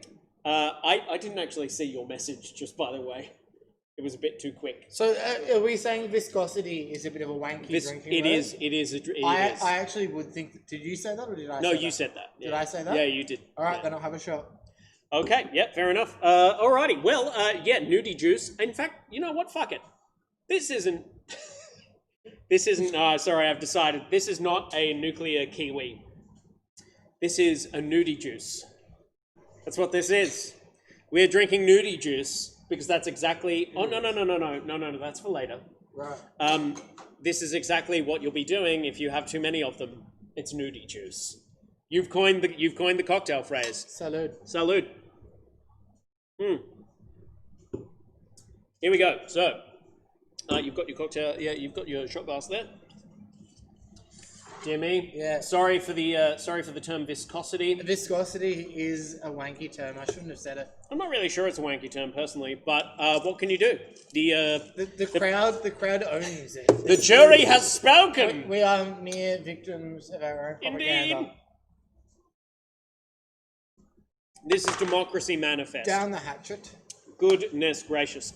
So A succulent Chinese meal. a succulent Chinese meal. What is the crime? So after the nudie juice, we do have one final cocktail. Now, sorry, I'll put that over there for you. that over there. Now, I'll put it you've brought in this magnificent sample for us, Yes. Yeah. which I'm really excited about. It's this little guy here. Now, can you tell me about what this is? Because, well, first of all, I don't actually know. This is cask strength gin. This is Yeah. Navy gin. What is it? As far as I've been able to ascertain from research, Okay. and I might be completely wrong. It's fine. But it's fine. what I've ascertained is that there's no one in Australia has barrel aged a Navy strength spirit, Okay. a Navy strength gin. And Cameron from Up Distilling Co., Newcastle in New South Wales, they whacked a bunch of their portside gin into American oak barrels. Wow. And they made this gin, and he sent this down. So for the next tasting I'm doing for Castavinos, we've got some unreleased stuff that he's put down, and he also on the side said, "Hey, we've also got this Navy strength portside barrel aged gin." Wow. So Okay. as far as I know, this is probably the first ever barrel aged Navy strength gin in Australia. Okay, just So- a little bit. We are going to make a cocktail with this. So we'll put a little bit in there, and if you've got a sensational nose, Thank you. So if you can have a little whiff of that. Oh, wowza. Yeah, that's very, very, very good. So for me, on the nose of this, like they're very well known for their citrus and their sort of honey notes, and then you whack that in a fucking still. Yeah. I mean, it's and quite it gorgeous, yeah. it amalgamates it. So it's like, So yeah, the thing for me is the American oak comes through with these gorgeous notes of vanilla. Like vanilla is always this big thing that comes through with American oak, just to let you know. And you'll see this through gin, you'll see this through whiskey, simply because American oak has quite a lot of vanillin in it. Sorry, vanillin. I keep saying vanillin, it's vanillin. vanilla. Which is present in the wood, and very little tannin. So French oak has quite a bit of tannin in there, which is what gives, which is what gives it all of its orangey grip and a lot of like burned orange characteristics, which are definitely present in there. I think it's really interesting because it's like, it rolls around in the mouth. Like, Yeah, you put that down, you come back, you're still tasting that for like 30, 40 seconds afterwards. And that's what oak contact, that's what barrel contact does, is it takes gin, which is sensational, from being something that plays around on your Whoa. palate for a little bit to something that hangs around for a long time. And that's what oak does, and that's why whiskey is the thing, essentially. But you've got a barrel cocktail gin thing that you reckon is going to be the way to yeah. Look, I'm really excited about this. So what we are going to do this evening is we are going to make. And yes, the Instagram camera has been in there the entire time, and you did only just notice. Welcome to Navy Strength. So one of our, what we're going to do is we're going to make a tried and tested New Orleans classic using this beautiful, like Navy Strength barrel gin. barrel gin. distillery. Here we go. Tiny Bear has a barrel-aged Navy Strength, apparently. Beautiful. Bring it down. which is really cool. We'll highlight it. Kirsten loves it so much. Yeah, well, we're definitely going to have a look at it because, my God, Tiny Bear have done some fantastic stuff. Tiny Bear are wicked. Absolutely. So I'm just going to use 60 ml, and we're just going to split it between the two of us because then you've at least got a tiny bit left over. I'll put it all in there, mate. The rest is history. The rest is history, as it was, just like it was with the Navy. With the Navy back in the day. So what we are going to do is we are going to wash our glasses in a little bit of an aniseed myrtle tincture. So we wanted to keep this as all Aussie as we possibly could, and the wonderful folks at Brogan's Way have this beautiful aniseed myrtle tincture, which is way better than Star Anise. And if you're a mad fan of star anise. My God, aniseed myrtle is like supping of the aniseed god's teat. It's absolutely magnificent. So beautiful aniseed myrtle. It's very, very sweet, which is awesome, especially for someone who's maybe not a big fan of licorice. And then what we need is a little bit of sugar syrup and also a tiny, tiny, tiny little bit of bitters. So we're going to use the Australian Bitters Company Classic Bitters for this one. So just like an old-fashioned, you just need to... A few dashes of that in there. Just 3 dashes in there. 3 dashes will do the job. And we just need some sugar syrup. Where would I be getting sugar syrup from? I'm going to go to the fridge. Down the fridge we go. Where? Next door along is the sugar syrup, my friend. Syrup of the lemon. Wow, you're getting deep into the. Yep, I found He's it. got it. I found it. So here we have a little bit of sugar syrup. So we're just going to do, I think 20 mil. So 10 mil per cocktail. Bang, So we're going to pop that in there, which is going to be absolutely wicked. Brogan's is great. Code Henry for 5% off and free shipping. 100%. The royal blood is stunning. I personally like to serve it fresh out of the freezer. It's phenomenal, like absolutely unbelievable cold. So definitely give it a good old nudge. I'm excited for this little concoction. Mate, I'm very excited too. This is going to be a lot of fun. So we're here for Navy strength. Yeah. What was the first time you ever tried a Navy strength gin? Do you have a memory of a Navy strength, or something that is was the reason that you like Navy strength gin? Like the first time somebody connects you to it. Well, please you tell me first because I've got to think back to like my first Navy strength gin. To be honest with you, it was not a good experience. Right. So what was yours? What was your first experience with Navy strength? For me, it was like 2018, 19. Yeah. And I was working for 4 Pillars and did a little bit with a guy called Josh Davies. Yeah. And me and Josh is one of the big guys at the 4 Pillars Distillery. And we would hang out and have the best time of our lives, and he's the best fella you'll ever meet. Yeah. And we got to this position around Christmas. Christmas is where you're supposed to celebrate, and when you do celebrate, and no matter who or where you're working for, you should always celebrate. Yeah. So we were drinking Navy Red Snappers. Yep. In Maya at Chadstone. Yeah. Okay. Yeah. For real. Celebrating the fact that Navy strength gin is one of the most beautiful things that there is. I've got a lot of passion for Navy strength gin because it's almost like a big exponent of where my passion for Navy strength or gin, for that matter, landed. And look at that little strain. That's the sort of strain where you say, it's not my first rodeo. I've seen that before. Mate, it's not, sadly. That should be enough for the both of us. Talk to me about it. Well, based on this whole idea of the Sazerac, what we'll need to do... We're cutting up some garnish in the back corner here. We got some lemon and we're slicing it up, and we're going to make sure it's sliced properly. So we're just going to grab a little bit of lemon, just a delicate squeeze across the top, and then pop it in there. Shirt open A. Oh, yep, fair enough. There's a person on Instagram who likes you very much. Well, to me, is what it is. You just got to be real about it. Yeah, 100%. My God, that is a gratuitous comment. A lovely punch in the face. Yes.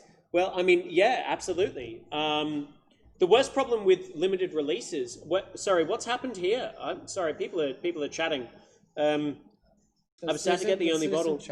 Fave Navy so far. Yeah, absolutely. Oh my God. Oh my God. We haven't even asked. What is everyone's favorite Navy gin that they've had? please let us know. We're on to our final cocktail before we move on to the games.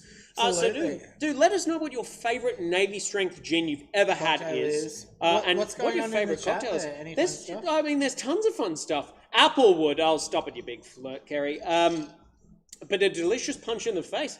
What's that in regards to? Applewood, yes.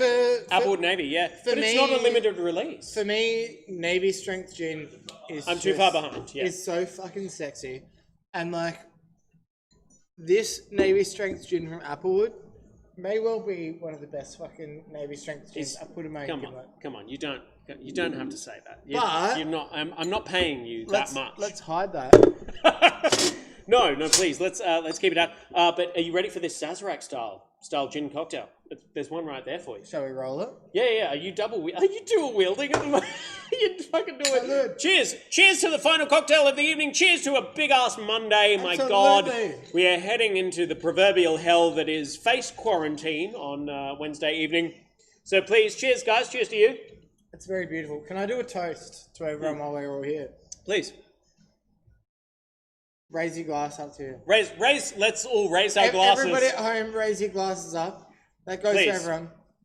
Some ships are wooden ships, and those ships might sink. But the best ships are friendships, and to those ships we drink. Oh, that was really lovely.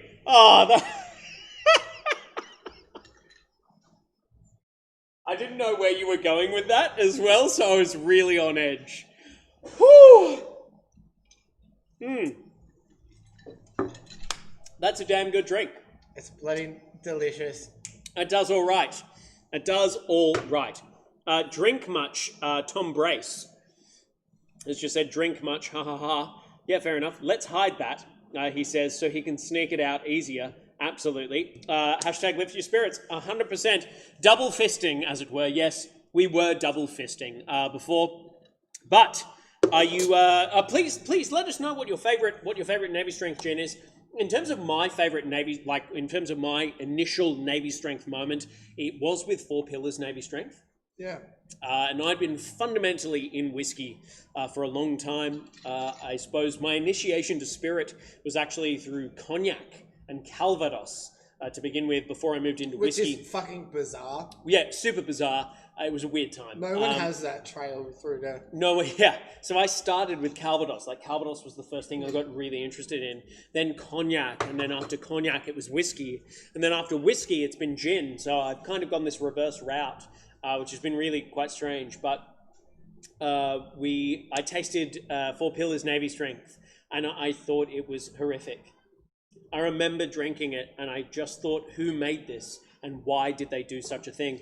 But that's simply because it was the very first Navy Strength I'd ever had, and 4 Pillars is phenomenal, and everything that they produce has the highest level of quality to it. It's not a reflection on them; it's a reflection on me the 4 Pillars Navy Strength gin has got 5 gold medals. So it's actually the 4 Pillars Navy Strength gin is the most awarded Navy Strength gin. Yeah, wow. And you look at why they have been so awarded, it's because their Navy Strength gin is the fucking bomb. Yeah. But then you also need to look behind that and then see who are small Australian producers like Applewood. This Navy Strength gin is sick. Like Brogan's Way, their Navy Strength gin is insane. So, and that should answer, Sarah, your question. What should be next? Definitely the Royal Blood Gin from Brogan's Way. It's incredible. We had some stirred down tonight, some loosed out for us, and it was excellent. It was just phenomenal. It was fantastic. So definitely give that a red hot go. Ben will add it to the list. I love it. The Never Never Juniper Freak. Yeah, 100%. The Never Never Juniper Freak is pretty insane. You've got to love Juniper. That's the only thing I'll say about that. Juniper, I understand the allure, and I understand... Why did you just laugh? Why did I scoff? Yeah, why did you scoff at my word allure? No, I know exactly what you're saying, and I'm with you, and I'm a very good friend of yours. But whatever. For you to approach Juniper Well, the, no, it's just because I feel like juniper can just be a bit of an overwhelming beast. Like, sometimes I just would like to be caressed lightly by the juniper. I don't wish to be fondled by the juniper. I just wish to be caressed lightly.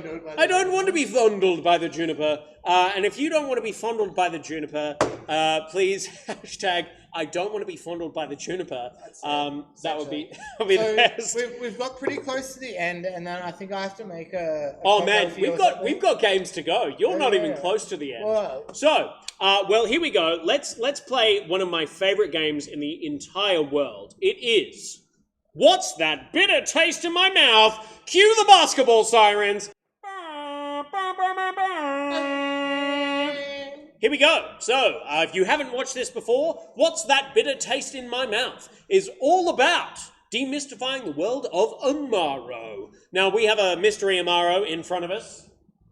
It's this one. It's a mystery. It's this one that you so deftly picked up before. It's so a mystery. Now, I'm just going to let you know. There's a few key rules to playing this game. The first thing that we do is we try to find out what we actually perceive, right? So tell me your tasting notes. That's round one. Cheers. Cheers to everyone at home. Salud to You don't need to shoot everybody. this. You don't need to do Bob's whatever. your uncle, Fanny's your aunt, Robert's your brother. What do you get from it? I get peppermint, I get bark, I get Like aniseed, I get cassia bark, I can- 100%. Like I can also get a little bit of citrus. Like Mm. if we want to get weird, Please get weird. I could be like I get lemon myrtle and I get. Oh, yeah, I lots buy of- that. Yeah. It's cool. I don't know what you just put in my glass, but it's fun. It's all G. It's all G. Do you want a little bit more? No, mate. No. Yeah, the vids. You The take vids. it. I'm sorry, the vids. Okay, so our second thing that we like to talk about is it old world or new world? Okay. So old world, just to let you know, Yeah. old world is continental Europe, Right. right? New world is everything else. So regardless of whether it's Scotland, America, Australia, that's new world. Yeah. Okay, That's how it works. Yeah. that's how it works. So, do we think that this is old world or new world? We think it's new world. You think it's new world? Yeah. Why? Why? Because it's how you're going. It's a little bit like off the cuff. Oh. Are you playing a trick on me? Mm-hmm. I'm asking you why you think something. Why I think it's new world? Why do you think it's new world? I think it's new world because it's a little bit of an aperitif, but I don't think it's necessarily An aperitif, indeed. and like a little bit around the corner at the back. I Oh, don't think it's a. I don't think it's a little like a German expression of a how you going. Tasting note of the season a little bit around the back. How you going down the side, up the Sorry. corner. Here we go. Oh, okay, no, we don't need any of that. All right, that should be on a T-shirt. I don't want to be fondled by the juniper. Exactly, it definitely should be on a Alright, T-shirt. so Henry. So new world, you're gonna lock that in. Yeah, I'm gonna look that in. Guess what? What? You're right. It is new world. Boom! Yes, it's new world, baby. New world makes spirit, and I've got not a lot You've of. nailed it. You've nailed it. Now, what we need to ask ourselves. Salute.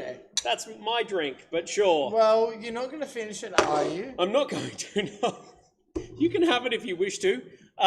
Okay, so what we need to talk about next is where do we think it's from? So do we think it's from Australia? Do we think it's from the Caribbean? Yeah. Or do we think it is from Scotland? It's from the Caribbean. Why? Why? Because of the spicy content of it, from Yeah. the earthiness that it evokes Yeah. on the palate. Do you have another opinion? No, I don't have another opinion.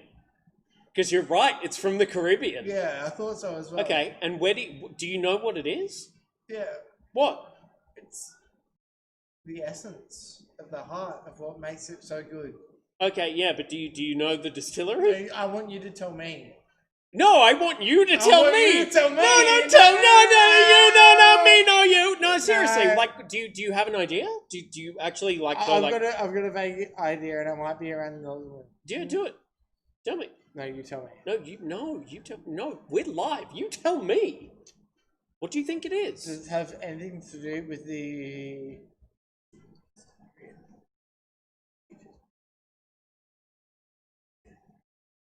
It does, yes.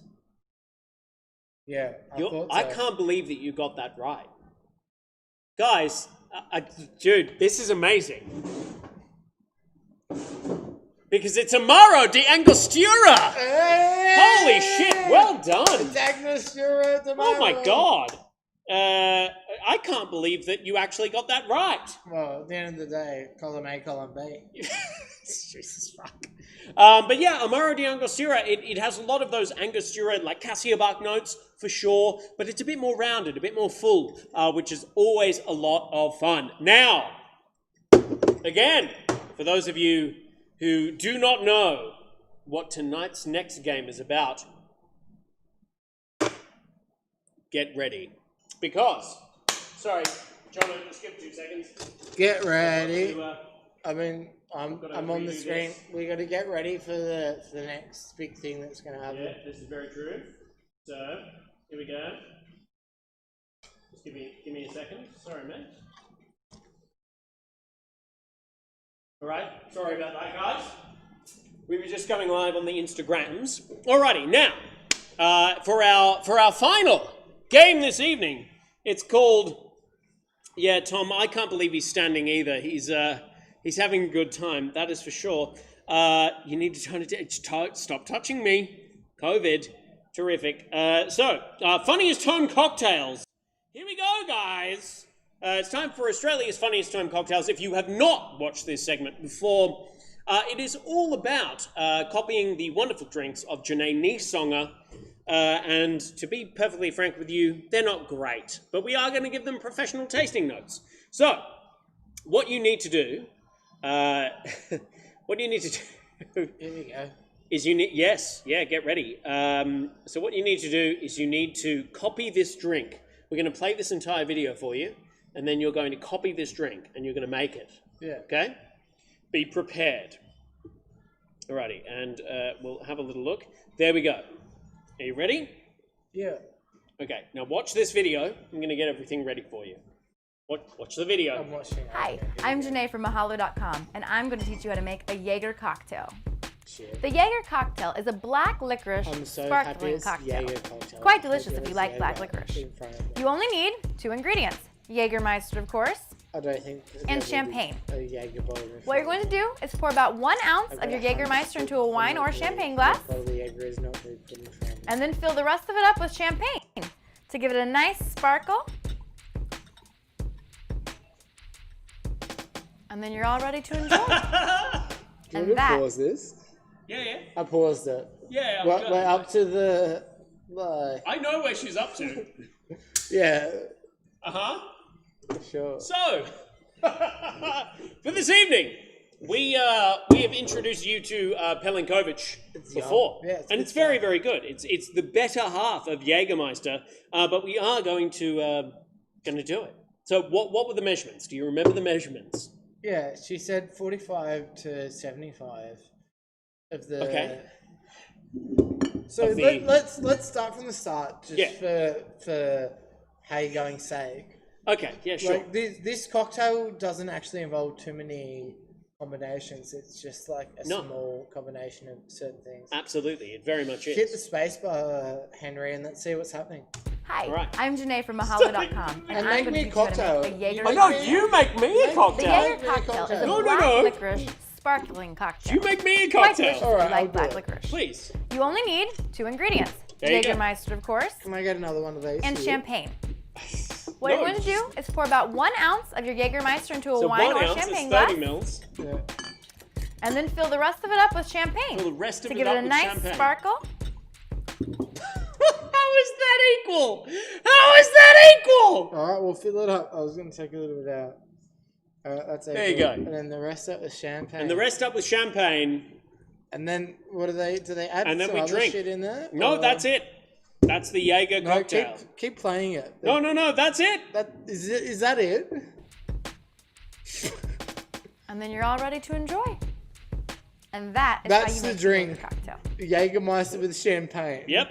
Because I tell you why. Because I knew at the end of this fucking live stream, we would possibly be a little bit hammered. So I wanted to pick the easiest fucking drink to make.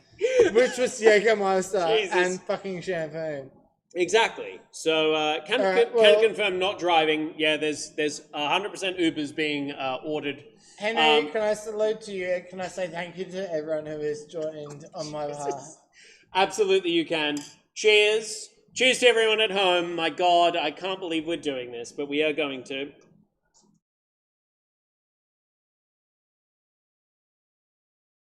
Okay, that's fucking horrific. My God, that was gross. Yeah, it's not great. Don't make that at home, is what I'm saying. Blah. I can't believe it's Monday, that is for sure. I can't believe it's Monday either. But everyone, thank you. Thank you so much for joining us this evening. Please head to Casa de Vino and definitely hit up their gin tastings. They're a wonderful event, both, even though by tonight's standards, Jono is, I'm so sorry. Even by tonight's standards, Jono is extremely knowledgeable about gin. And Jose hates gin, to be perfectly frank. He doesn't really love it. Wow, you're gonna say it. He doesn't love it, but he's still very knowledgeable about spirit. So definitely hit up their tastings. They do a wonderful, wonderful job. You can head over to their website, casadevino.com.au. You can grab their tasting packs. It's absolutely a phenomenal time, and it's wicked. And it's fun. Yeah. And keep hanging out with Henry, because Henry's one of the best legends I know. He's being a big flirt. He's it. being a big flirt right now. Please, guys, definitely go to the Brogan's Way store. Pick up some Royal Blood gin. It is absolutely phenomenal. It's one of my favorite gins that Brogan's Way make. Sorry, I thought you were about to toss me something. And please join us on Wednesday. We have okay. Stop grabbing the. Okay. Yeah, I'm going to hold this. Please join us on Wednesday because we have the fantastic Sean Byrne from Maiden Eye Vermouth, the actual man who started Maiden Eye, joining us. We're going to be going through a whole selection of vermouth drinks because we have Unico Yuzu in the house. And we also have Nick Tassar joining us as well. From Marionette.